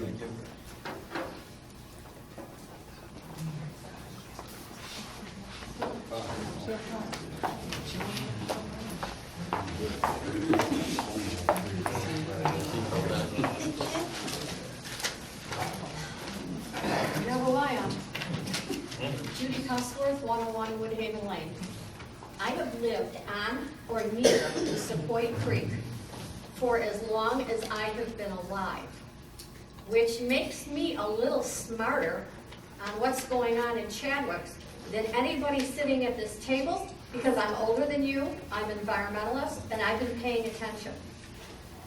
Now, when I say you tonight to this board, this isn't you per se.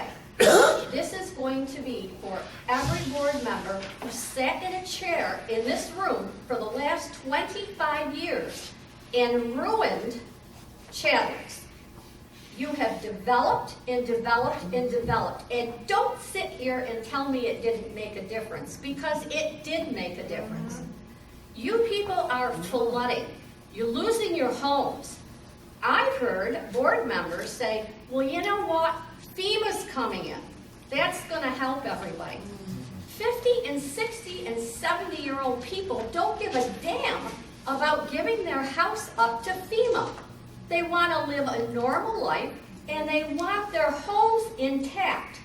And that isn't going to happen with you guys, 25 years plus, approving developments in the hills.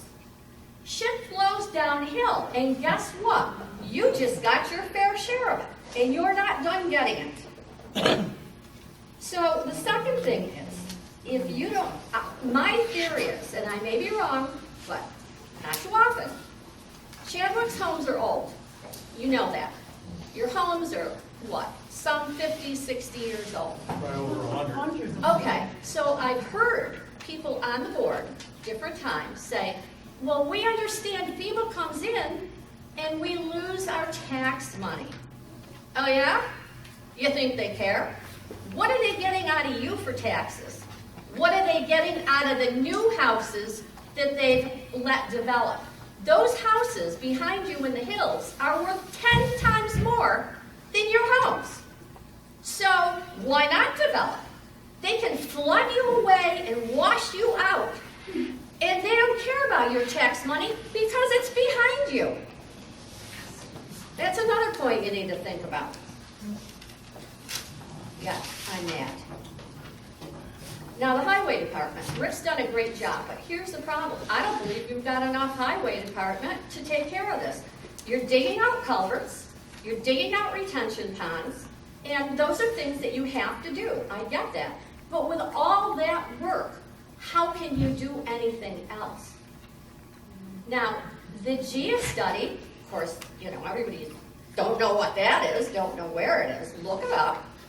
The GIA study years ago, and they paid $300,000 for that GIA study. That GIA study, specifically, I've seen it, it said, do not build in the hills of Chadwick's. You are going to drown the town. How many developments do you think have been approved since that GIA study came out? That was their study, that was their engineers that did the study. So why would you pay for a study? Now we're going to wait for another study. You want to bet that we flood again before the new study comes out? And what if they don't like it and they don't adopt it? Where are we then? No, February's coming, so they said February. Coming, so's Christmas. No, February, there's no flood between now and February. You don't think so? Did you expect one on Halloween? Well, I'm just hoping. Yeah, well, you hope. I'm not going to. Logging. I've asked you so many times, stop the logging in the hills around Chadwick's. Are you nuts? Everybody knows what happens when you cut down trees. Every one of my neighbors has logged. I just spoke with Stan Miga, I just spoke with Dr. Adeline, and of course between them and myself, you don't even want to know how many acres we've got, and it's all old growth forest. If we decide to get rich and log our property, Chadwick's is gone. Say goodbye. Now, you're lucky I don't believe in cutting trees, but you know what? Even sometimes I have enough. So if I were you, I'd stop us now and stop the neighbors from logging. You don't get any benefit at all from people logging their property. I think it was Jim that has come up, somebody came up. You can see, when they log, they cut the tops off, they leave them in the runoff streams. You've got branches, you've got logs, you've got all this stuff from logging in these runoff creeks. And then you've got trees that are dead now, so all the erosion, all the rocks, all the silt, all this stuff comes down into, you know, the creek, the runoff creek by my house. That floods me. You know, part of that is on me. You know, I get that. I don't ask you for anything. but you've got to stop the logging. I'm not nuts. I know you've got to stop it. The next thing that's going to happen is, in order for us to preserve our own property, we're going to have to come up with something ourselves. How do you eliminate the water from your property? Okay, so say for example, I decide I have to do something. I've got to stop this. So I spend some money, and I go ahead, and I shore up my banks. And guess what? You know who's going to pay for that? My neighbors. So now we're pitting neighbor against neighbor, trying to stop our flooding. There's no end to it. It's been over 25 years. You've lost control. I feel sorry for you because now you're sitting in the chair. And the creek banks now along Bleachery Ave. Now I lived in that trailer park for 28 years, and I'm here to tell you we never flooded. Well, let me tell you, my son's office flooded this time, and so did some of the other mobile homes, and the houses on Bleachery flooded. So they lost at least 10 feet of their banks, and the trees came off with the root balls. What do you think's going to happen to these homes in the next flood? You're getting more and more and more impact because of the erosion from the banks of the Sequoia Creek. I don't know what the answer, well, I know what the answer is, you know, up in the hills to slow it down and stop it. You know, the Glen's the only thing that didn't flood this time, but don't think it won't. Believe me, it's going to. So, I don't know, you know, I just want you to put a moratorium on logging, and honest to God, you really need to put a moratorium on building. I know you think I'm nuts, but I'm old enough to know that I've seen it with my own eyes, and you've got to listen, because it's not working the way you're doing it. Thank you.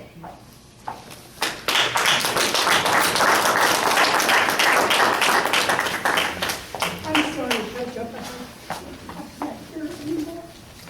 I'm from Hartford. My name is Karen Hughes. I've lost 3 homes. I'm homeless. I'm in the street. I've lived something watched years on my street. From what I understand, this threshold is just for infrastructure. It's not for the people yet.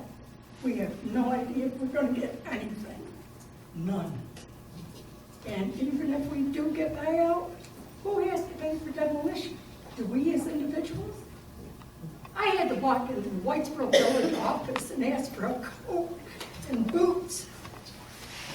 I mean, this is sad. And like she's saying, this isn't new development that's been going on. This has been going on and on. I mean, Chadwick's is going to end up like Whitesboro, totally devastated. I mean, we are devastated. We do not have Mr. Rogers with a lovely neighborhood anymore. I mean, this is so hard to hear people, their losses here. And I know what I've lost. My journey in life is over. I have to start all over again. I'm penniless, I'm broke. They had put me on a GoFundMe page. I didn't even know what that was. I'm used to giving, not receiving. But I want to do whatever I can to help whoever I can out there to help resolve the problem in the future. I'm not going to be living in this situation anymore. I've got to go somewhere. I don't know where yet. But this is very, very difficult to hear, and you can't wait for a fix down the road and engineering. Oh, this is going to take time. Help needs now. They can't wait 3 or 5 years for buyouts if that happens, whatever. They can't do it. But like she says, all this building has got to stop. And we're not trying to blame all in the Hartford because it goes even beyond that probably. The thing is, here in Westville, we're really getting the impact down there bad. I mean, the more they make you, widening the creek and everything, pour more water. So there's more water for us to come down to us again with the ice jams. People don't even talk about ice jams. And my number one concern with all of this is evacuation. There has to be a better system to evacuate people. We had reverse call on the landlines. People with cell phones, if they're not signed up to 911, you don't get the evacuation call. I ended up taking a mother and 2 children, 6 and 7, saying, you have to get out now. We're getting flooded than we ever have. I had the Utica College, God bless their soul, hockey coaches come to my house and tear out my wall-to-wall carpeting and carry my furniture out. Because I have no family now. God bless their souls. The community is wonderful and helping, but we need officials stepping up more than what they are as well. And I'm glad to hear somebody is finally admitting there is a big problem and it does need to be resolved somehow. You're never going to stop the flooding. In my opinion, it'll never happen because you have the railroad and then you have flats that used to be able to catch all the water from the railroad to the Mohawk River. Building all over. I mean, all these wetlands, building and building, but where's the water supposed to go? We're only going to be getting more and more and more. Sorry, I don't mean to cry the blues, but I can't hear it no more. Thank you.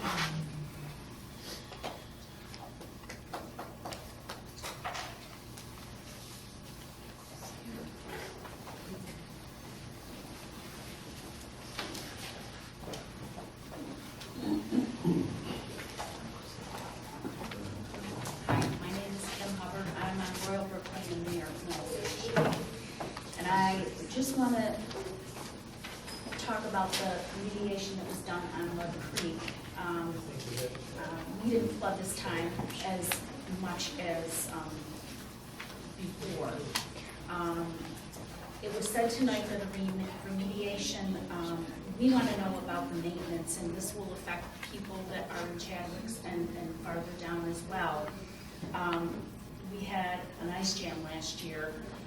There's a lot of vegetation and trees that have grown in where the remediation has been done. And we were told that it was going to be taken care of as far as cutting the trees down. We had a lot of water and debris that's in there that's stuck. We had some things that come up on our land. We just had we put in a ton of topsoil and grass seed, and part of that was washed away with the flood. But we want to know what, and I know, like I said, it'll be relevant to these people as well when you do the study to make sure that something is done about the upkeep of the remediation. So I just think it's relevant that we figure out what can be done as far as down along where we are in Mud Creek, as far as the bend that goes around as well, because that's a big backup as well, and probably problems down along into Whitesboro. So just wanted to bring that up tonight. That actually we can clean up on Middle Settlement Road, actually way above you, is where they've been taking out soil and stuff there, and that's really what helped the storm. Okay. But the tributary that we put in, the town put in years ago, yeah, that should be cleaned by the town. We have the machine to do it. That's great. Now that we have the emergency clean out, we can probably get down there now.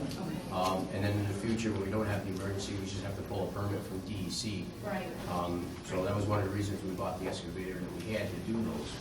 They came in and cleared the ice jam last year because Yeah, all yeah. of that ice was in the middle Right. where all those trees and everything were, where they had built the stepping for Yep. the remediation. Yeah. So it's just because winter's coming, and again, it's just something that with the study should probably be looked at as well. Yeah, well, the study, so we have the study from Mud Creek, and that doesn't affect Chadwick's. It's on a whole different path. Right. The study that we're doing now is Sequoia Creek, which is really why you got most of the water this time. Right. That's there. So that's going to take care of Sequoia Creek that's in New York Mills area, and Sequoia Creek that's up by Chadwick's area. Right. So again, the Royal Brook Lane one, we have the study, we implemented the study, we adopted the study. Right. We did everything we had to do. Again, that was something that, I spearheaded, a few years ago. Yes. You know what I mean? And I worked on it until it was done. We're And- greatly and- appreciative. Yeah, and we got to where so I like to do the same thing with this study now. Yes. Because these are the only studies I know of. I don't know what happened Right. 20 years ago. Right, And right.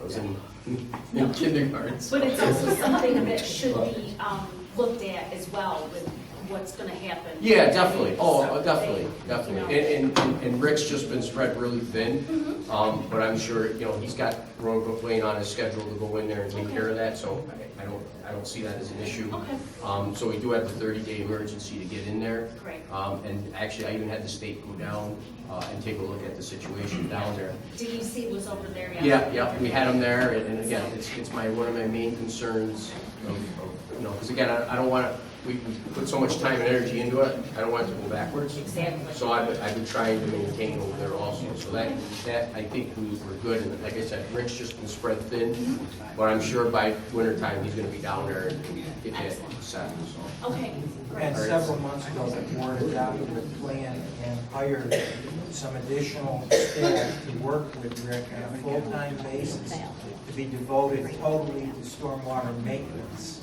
to maintain what systems we have and clean out and do whatever. So as far as maintenance is concerned, although we got, let's stick with this. Yes, there is a completely plan for understand maintenance. what, like I said, when we're coming as far as the snow, and we don't need that ice jam coming back up. Sure, no. And we did hire for the highway department two full-time employees Great. for stormwater, so we can start getting these things maintained and clean. We also put in a budget at, I don't remember exactly, but I think we put in there, what, 80, 100,000 extra for some pipings and stuff too, to fix some areas. So, that's gonna hopefully be in there every year, going forward. So there's, I think, $250,000 total going towards that, and that's gonna be in our budget every year. Right. And we saved that from, we had some elimination park jobs and stuff, so instead of rehiring there, we put it into Rick's department, so he has more stormwater maintenance. So, I think we're on the right track, we just gotta, get some of these other things taken care of that we don't really know of, Right, okay, thank you. Thank you. Appreciate your time. Thank you. My name is Josh. Spoke last time. I'm going to speak again. I'm going to continue speaking until I see results. The Don on Hand place. I agree with Mrs. Cosworth 100%. All right, this is all on you. You can't beat Mother Nature, but greed. Look around you. All these studies you guys are paying hundreds of thousands of dollars for. You don't need to do that. Ask around. All your answers are in this room. I'll tell you what I need. I need a levy. All right, you spend a couple $1,000s on that for me. You don't need to hire engineers and all this crap. It's ridiculous. Ridiculous. You know I'm right. You know I'm right. Just stop doing what you're doing and give us a hand. 17 miles. The creek is 17 miles long. A couple municipalities here and there. Thousands and thousands and thousands of dollars. Stop paying for these studies. You're not getting anywhere. Your answers are all right in here. Right here. So ask around. Go hire some out-of-state guy who doesn't know what the hell he's doing. I mean, for what? For what? This is out of control. You guys are off your freaking rockers. Do something. Do something, I'm telling you. It's ridiculous. Studies.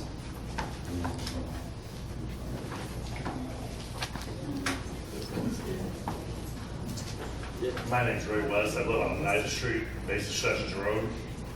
I've lived there about 31 years. I've lived in Hartford for 45 years. Up until 2011, I didn't even own a summer home. My house was built in 1929, wasn't even equipped for a summer home. Never had a water problem. I had water in my yard, but I never had water in my house. Something changed before 2011.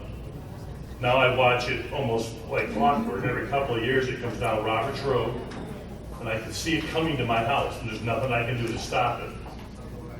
And I tend to agree with some of these people about the development on the hill. The infrastructure has never been upgraded. In 40 years I've lived here, not one bit of it upgraded to handle all that displaced groundwater from all these homes and garages and driveways and developing the hill. And then the state thought it was a good idea, it probably was 60 years ago, to build the elevated Route 8, which is like an earthen dam between all these new homes and this Coy Creek. all our flooding, there's only 8 or 10 of us, we get decimated every 2 years, it's like clockwork. But it's water trying to get to the Sequoia Creek. And you've got a couple, not you, but there's only a couple of 24-inch lines going through this Route 8 to the Sequoia Creek. So now it all converges from Sessions, Roberts, Mohawk Street, as high as Mohawk Street comes down, and by the time the velocity gets to the base of the hill, it's coming to a very narrow opening, which is Roberts Road. And it comes down Oneida Street, and it just inundates my house. This last time I was pumping 4,100 gallons a minute. I spent thousands on trash pumps to try to save my property. I've been proactive all 4 floods that I've lived through. Every year, more and more is being spent to fix it. $20,000, $30,000, $40,000 out of my own pocket. Because the minute I take a flood claim or try to get something, I feel my house is worthless. I won't be able to give it away. So I'm paying out of my pocket. But this is visually, unless there's something I'm missing, totally stoppable. It's man-made water trying to get to Sequoia Creek, trying to get around all the development that we've had between the earthen dam of the elevated Route 8 stopping it, and then all the displaced groundwater on the hill coming down.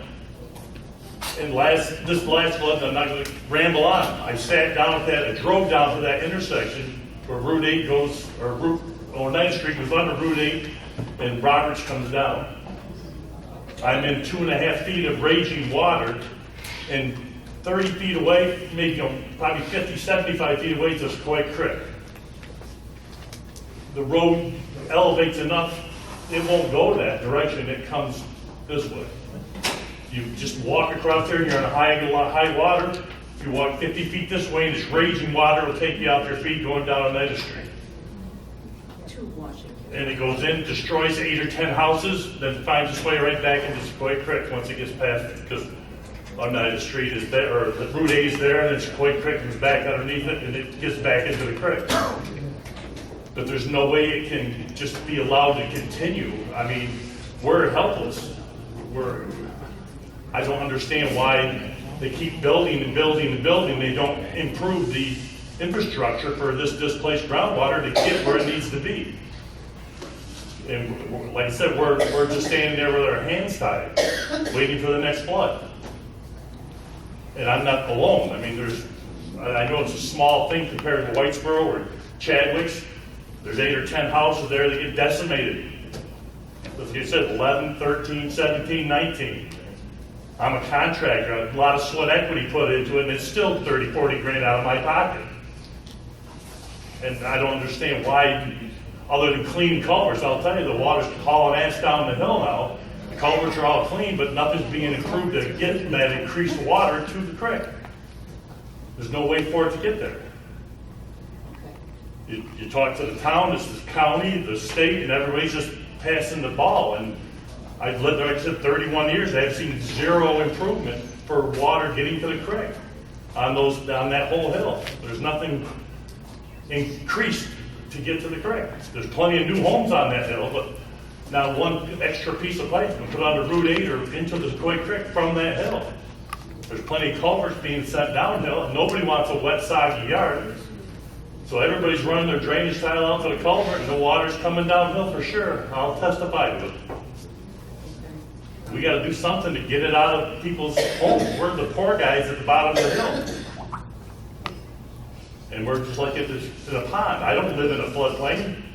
My backyard used to be the Sequoia Creek. I had apple orchards in my backyard. The state took all that land and built this elevated highway. They put a few pipes underneath it. Back then when they did it, sure, there's probably 20, 30 farms on the hill. Now there's 300, 400 new houses on the hill. And all that natural absorption's gone. It's all being sent downhill. And we're sitting at the bottom of this pond waiting for the next time it's going to fill up. And I'd like to see something change. They don't. They haven't. I'm tired of going to these meetings and talking about it. They don't seem to get anything out of the talking. It's just spend a few more thousand, buy some more pumps, try to prepare better, raise everything off the ground, and everything up a foot. I got 2.5 feet of water, mud, crap coming through my house. And just keep losing it. And we talk about it, but it's not getting improved. Thank you. Can I ask a question? Because Chadwick's had a reservoir. Is that what reservoir used to catch any of this water? Because it's dried up. Off of Route 8. Yeah. It's been dry a long time. I don't know why that was drained either. The depth up there was the drowning, right after that depth of the drowning, they lowered it, so it didn't hold water anymore. But could that be reinstituted and I really don't know. would it make a difference, I guess is the question. And I saw that in our area for the first time this time. What happened was, when we have the floods come down, and it's farmland, a lot of times that it comes over. And when it comes over the farmland, you're getting all kinds of feces and just, what comes off. Anyway, Cryptosporidia is a parasite, and it's a real killer. People get crypto. And what we saw this year was the young raccoons that we had come in had crypto, and it killed them within 2 days. It's extreme diarrhea, and it's green, and it's contagious. And I'll tell you what, don't think people don't get it. I just saw an article where it got into people's swimming pools, and chlorine doesn't kill it. The only thing that kills crypto is steam cleaning. So I would really be wary about that. The one I was training Dr. Bookbinder's wife this year to get a rabies license, she contracted crypto from one of our coons. So don't think that you can't get it, because you can, and you want to be aware of that.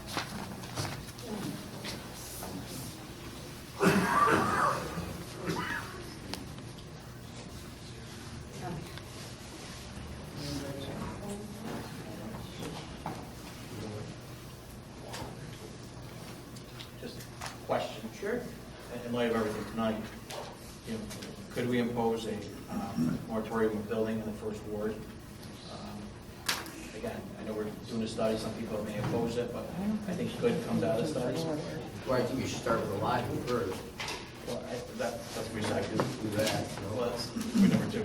But I just think that, because I don't think we're going to help if that's continue going on, but it won't. So I'd like to make a, I don't know, verb if there's a.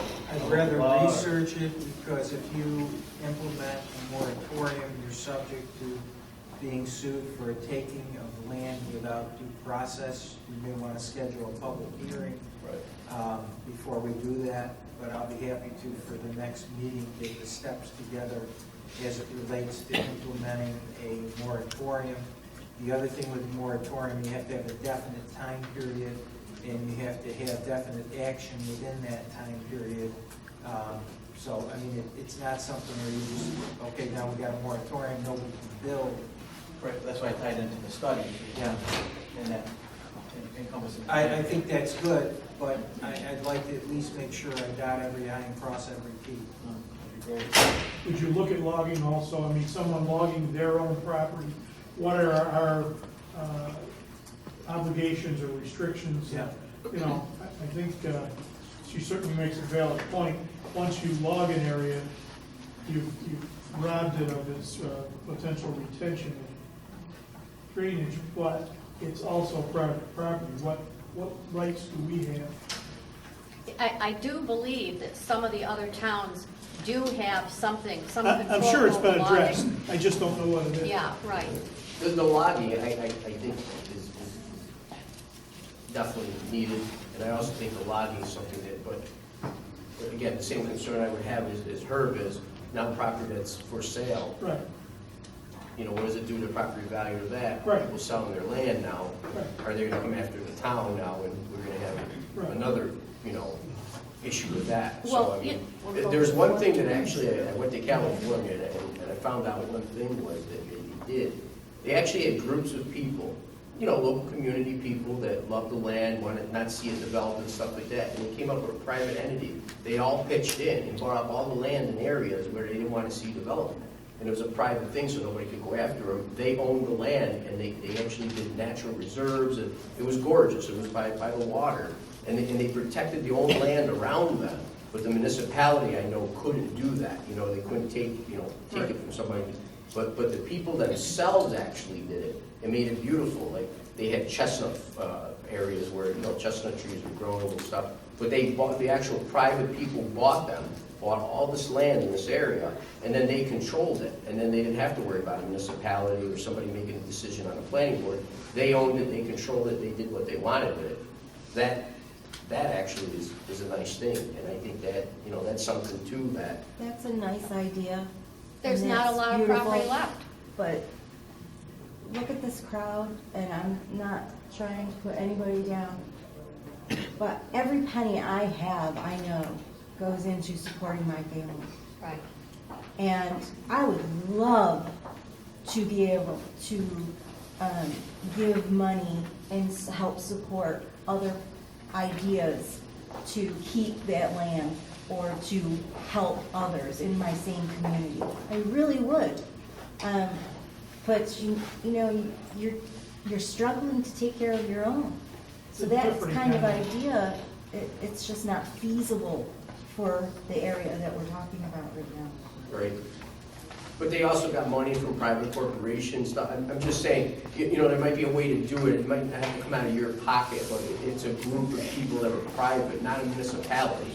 And what they did was they went through, and again, they put this together. I mean, there was even banks and most of the tech companies, all the people donated to do something like this. I'm just saying, it's something to look at, but again, for a town to say you can't ever build back on your property again, I don't even think it's legal to do. Again, let her look at it. Right, exactly. So I don't want to give the misconception that could happen. And I mean, the town would have to buy all this land or do something, but we can't. We had that issue on Commercial Drive where the property was at Royal Brook Lane, and again, we figured it out. We had a lawsuit on our hands that we couldn't stop what they were doing because they were zoned properly, and the land was made for what it was made for. It was zoned for that condition. So again, this is what happens with some of these meetings that you might have went to years ago. People are like, oh yeah, let's just stop building, or let's do this, or let's do that, and then it never happens because it can't happen. So I don't want to look at that. Let's look at the stuff that we can do now and help fix things and help the people that have flooding. I think, and again, the logging thing I think is possible because other areas have done that. Yeah, but to stop building, I think, is almost impossible. I think one thing with the logging issue is there needs to be some restoration done to that land, replanting or whatever, right, in anticipation of the runoff not taking place. When they log, they need to take the tops of the trees. Yeah, all that stuff, and I don't know whether that's, we haven't legislated that in any way. But those are things that you can do, I believe. Well, we can add that to our building permit and have it have to come with a building permit. That's what I mean. So that, yes, we can do. I think we should do that. I think that's a great idea. But again, I don't want to give mishopes that, we're going to stop people from building ever again, because that'll never happen anywhere. If you look anywhere online, because we've looked into it, you know what I mean? It's just nothing but a total lawsuit in the town. You worry about studies. We'll spend millions of dollars trying to fight that and go nowhere. So, Our stormwater management legislation deals with logging, so I can pull that out. Yeah, right, and see if it needs to be beefed up. Right. It was in there. Don't be an environmental terrorist. You're in real estate, aren't you? of course. Okay, I wrote something. But I don't own any land in the first ward, nor do I don't benefit from it. Is it just the first ward that floods? Well, yeah, where the issues are, you're talking about the land. Have you ever flooded? Yeah, my house, yes, I have. Really? I got 2 sump pumps, yes, I do. Well, I do. And my house on Janet Terrace flooded 4 times already this year. You want the pictures? I can show them to you. No, I don't need the picture. So, yes, I do have issues too. So does he. His business got flooded during the storm. Rick Sherman's house got flooded during the storm. I mean, we have had flooding, and we've had issues ourselves. And I can is go it on and culvert? on with Is issues that I've had. Plugged culverts, retention ponds? What? Well, I don't have a retention pond, but my house is flooded. My basement is flooded. She was asking you what was the cause of it. Right, I mean, what flooded your What house? was the cause? Oh, of it. my sump pump died on one of them, and they couldn't hold the water, Okay. and it flooded. Okay. But again, I have water issues, I have sump pumps, if the sump pumps go, the place floods. I mean, it's the same thing, I mean, you have flooding, You you have don't know water why? issues. My backyard is a complete swamp all the time. I mean, you don't go out there even when it's a small rainstorm, so.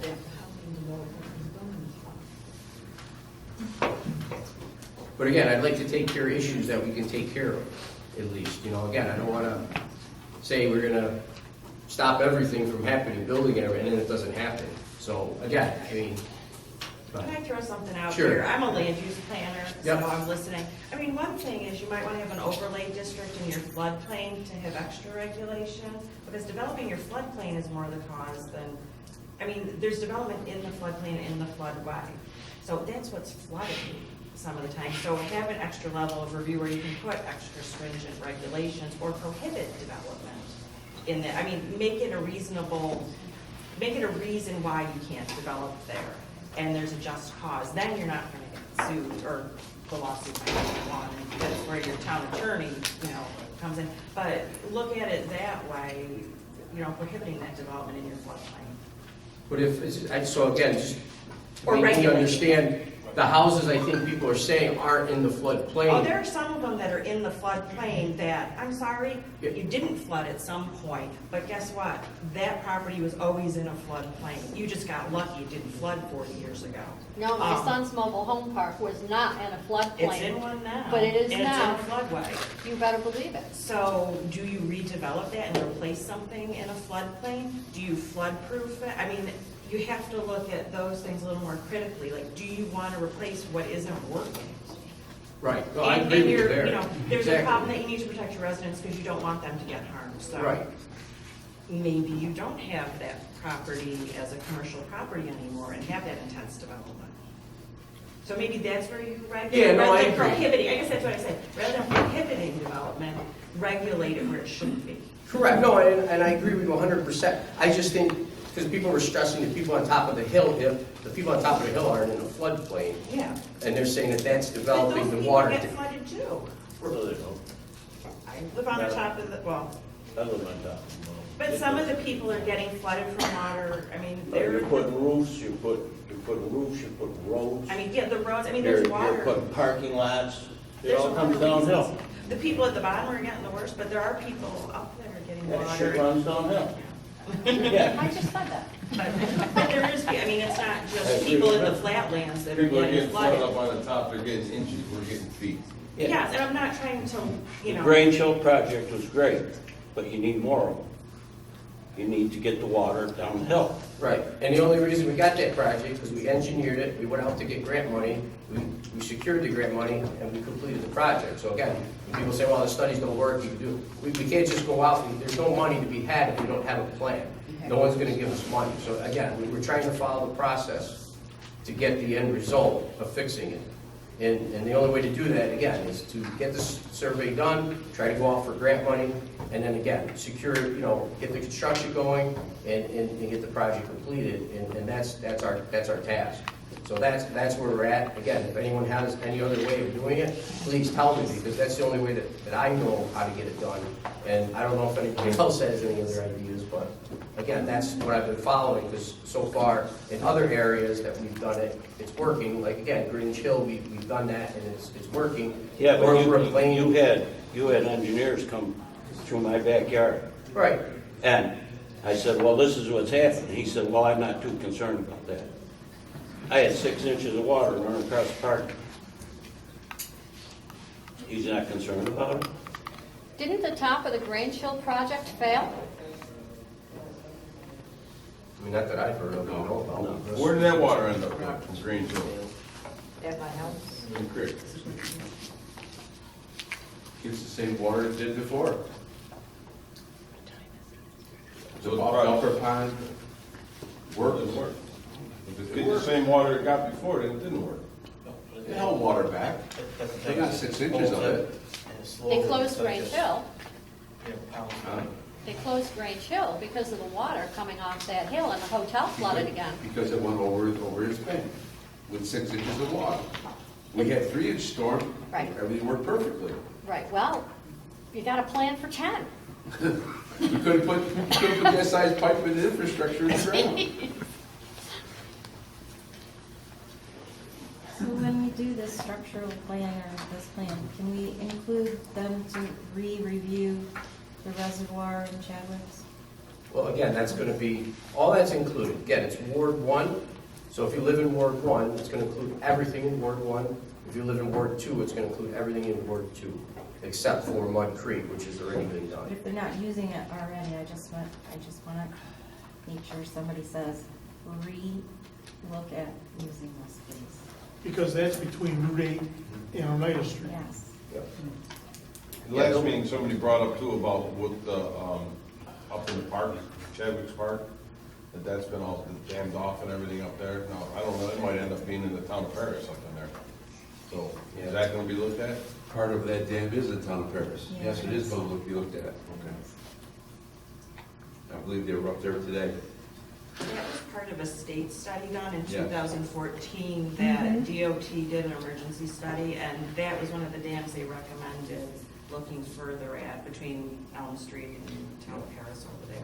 They didn't come up with a solution at that time. Whether it's keep it, fix it, demolish it, they're not sure what the impact would be, so I would assume they would look at that, and the Town of Paris would be involved. They also had other recommendations in that study, none Yes, of which they have did. been done, I believe. There are recommendations in that study, and that would be up to the town of Hartford to implement some. There's some good ideas, particularly in Chadwick's, that could be bits and pieces done, little chunks at a time. There is grant funding available. And that's what we did in the town of Whitestown. We picked projects for the commercial drive project. That's from that report. Yeah, it was in there. And the state really likes that report. Because it's been vetted, it's been engineered. Is there any truth to the rumor that Sequoia Creek isn't being worked on due to fish and slugs, that the DEC has concerns for those things? Well, before the storm, yes. So again, you gotta get a permit to go in the creek, but anytime it's, what is it, bats too? Yeah, there's a bad issue now. Bats. So what you can't, you're gonna be slowed down or stopped from doing anything for bats, slugs, and fish, right? No, there's a window. Yeah, there's a window. There's a window when you can go in the creek. Depending on bats, to the opposite season of the fish.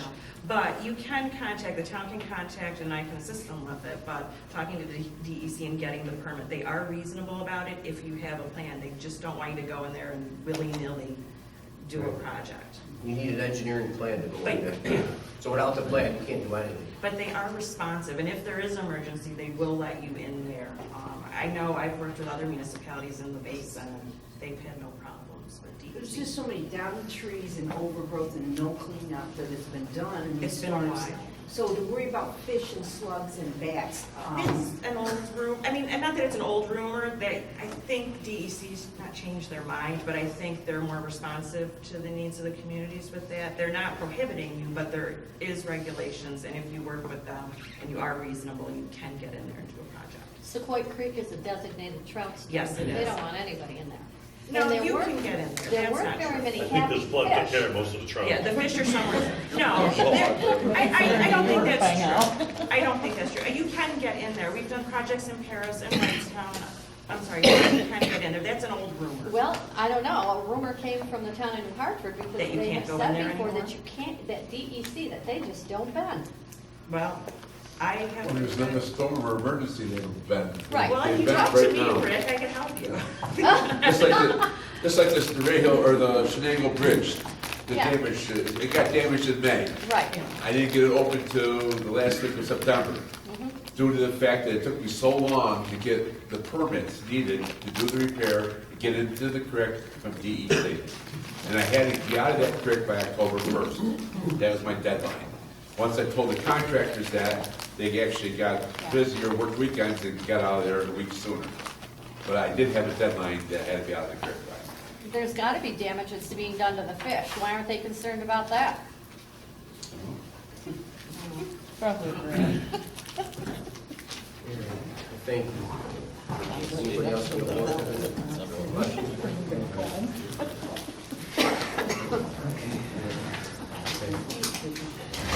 Closed public comment. We'll go to reports, town clerk meeting.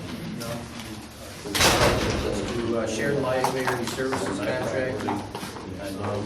Herb reviewed it. Provide me with an reviewed it and find it acceptable. A motion motion by Rick, second by Rick. Discussion. All in favor? Aye. Okay.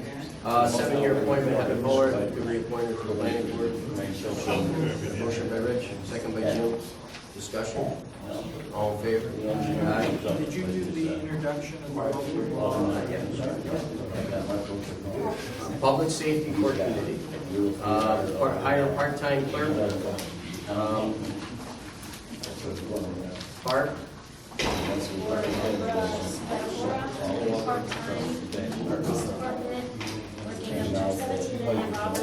People, there's still a meeting going on.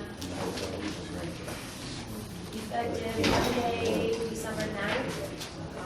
Salary set at $15.27 an hour. We had a retirement of a full-time person, a being between Murray, and she would like to fill it as a part-time person.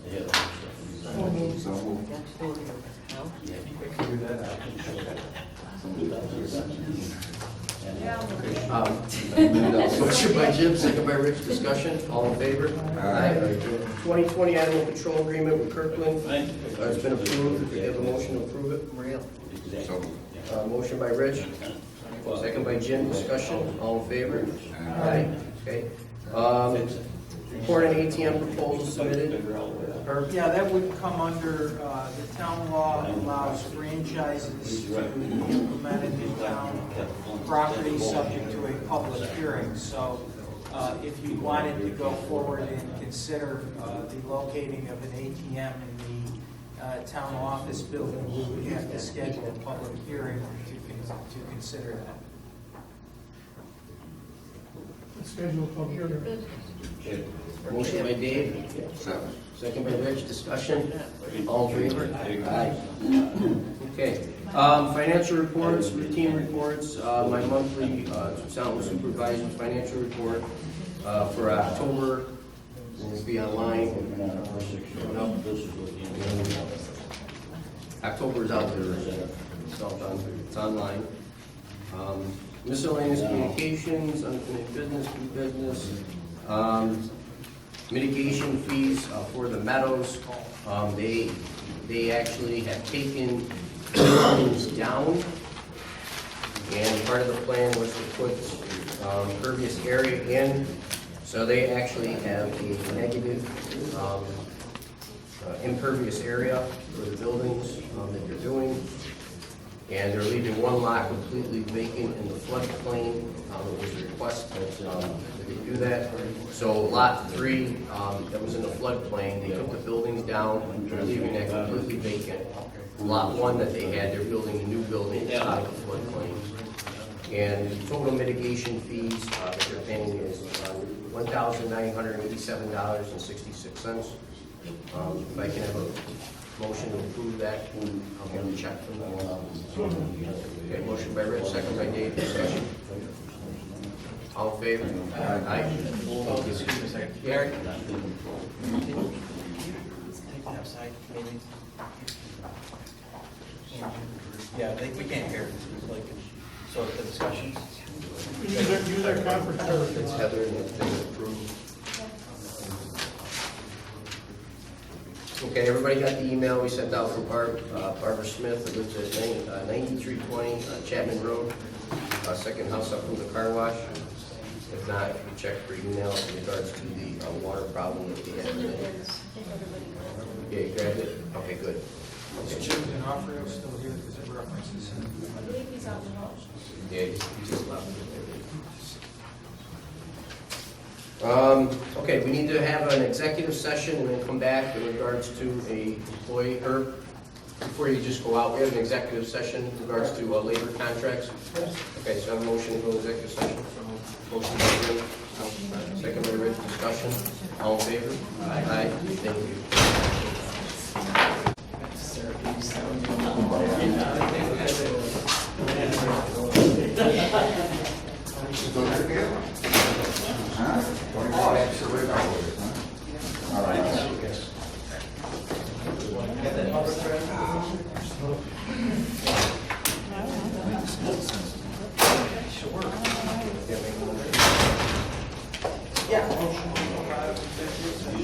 Motion to come out of executive session? Motion by Rich. Rich moves to come out of executive session. Second. Second by Dave Dave. seconded. All in favor? Aye. Okay, there are two things left. One is the bonding. You all have a sheet in front of you. These are all the things for improvement for the rec center, the trucks for rec, paving, all the paving that we requested, the roads that need paving, police IT services, and the parks mower that's here. So, if anybody has any questions, wants to discuss that? That Paris Road paving is to complete the upper end. Complete upper end. Correct. Right to do 12. Like you said, the leavers are on that, still on that. Yeah, I called the other day to confirm it, still to go. If this gets approved tonight, I will put my application in for the grant tomorrow morning. So we start that way, before they get here. What, did they give you a time period on that?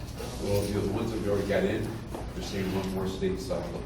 It'll be the next budget cycle. This is what it's looking like. I have a bond resolution dated November 20, 2019.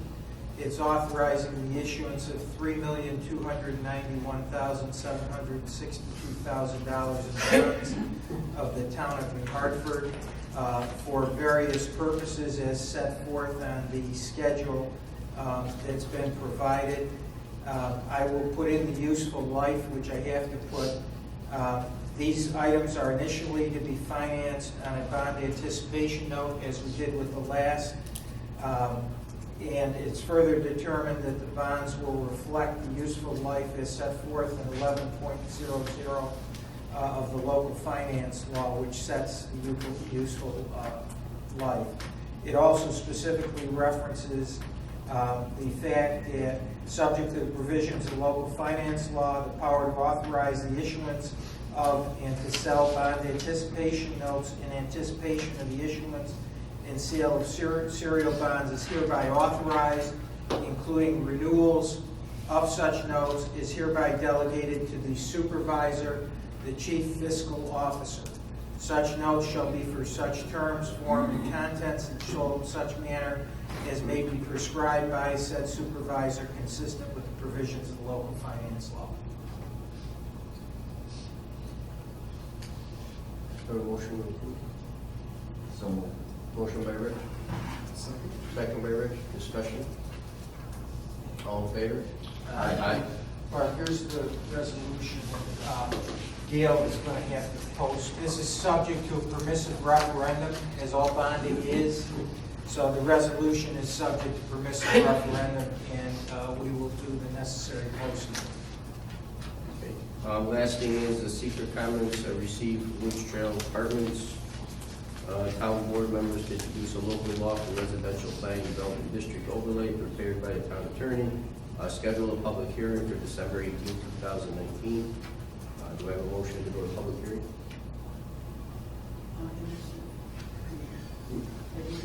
Motion to introduce local law D of 2019. So, motion by Rich. Second by Rich. Discussion. All in favor? Aye. Okay. Motion to schedule a public hearing for December 18. Motion to schedule public hearing. Motion by Rich. Second by Rich. Discussion. All in favor? Aye. Gail, we talked about the public hearing on the ATM. Would we do the same date for that? Because I don't think we put the date in. 18. Okay. Have a motion to adjourn? Yeah, vouchers? Okay. Their approval to pay vouchers. Motion by Rich, second by Rich. Discussion? All in favor? Aye. Anything else? Bill? Rick? We talked about, we should add their limit, making that an emergency type of thing. We have the same identical problem with Christine's Martin's building at the old church there in Chadwick's. The creek is like 2 feet from her wall, is where the gym is.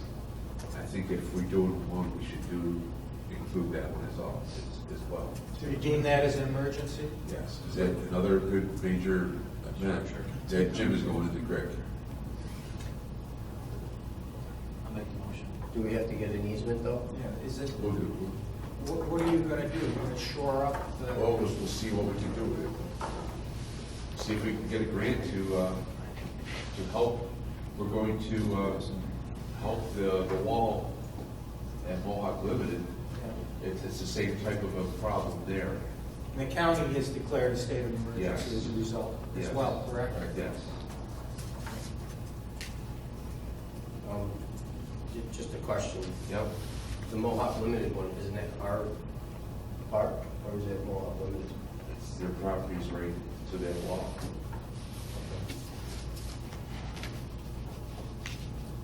Yeah, I agree. We do want to. Motion. Emergency. Motion by Jim, Second. second by Rich. Discussion? All in favor? Aye. I'll just double check to the ability for us to go ahead and do that because it's technically private property. Yeah, I just want to make sure. Yeah, I don't wanna. We did both. Yeah, no, I know, they both are. We did get that wall built from the bridge down to almost, long story short, that building was included in my letter to NCRS back in 2012, and they cut it short.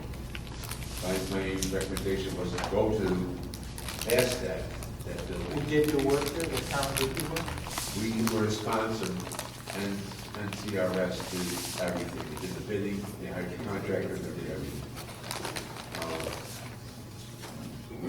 It's the same type of, we did that wall all the way down, sponsored it. The other thing. I should just look in, Yeah. the permission to look into Yes, this. yes, Second, right. let's look into it with the grant people. The other thing I wanted to talk about was the Sequoia Creek. You were very active in Yes. that. I remember That was the Pat wanted second to thing. get out of I was there. gonna- How much is that cost us? If we get in it now, we don't pay the 2019. Well, how much is it a year roughly? Well, next year, 2020 is 11,330. When I first, it used to be 90. When I first came here in 2009, we were paying 90,000. Now we're down to 36. Now we're down to 36. Yeah, I know that's why Pat wanted to get out because he felt we were spending. There wasn't a lot happening at that time, Yeah. but now I think it's Much different complexion. Us not being in it is, I think, a mistake. Well, this young lady that was here sounds very knowledgeable, and I think she could be a great Right. resource to Right. help. And the state, at today's meeting, strongly recommended that we have a united front with all the other Exactly. townships, so. Make a motion to re-enter Sequoia Creek Basin.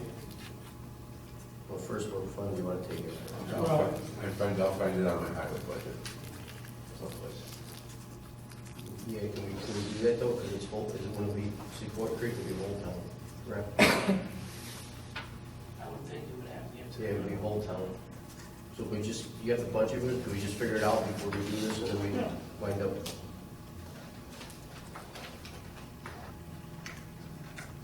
Yeah, let me just see it, because I think I can.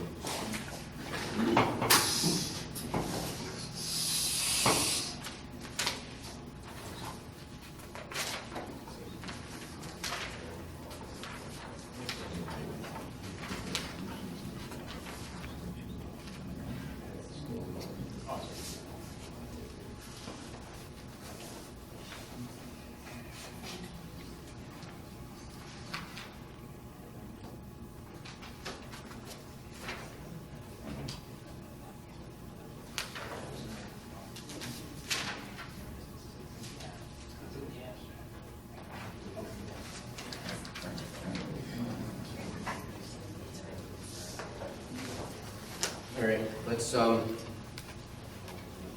make a budget adjustment for Parks Drainage Project, A71110.44, for, how much was this?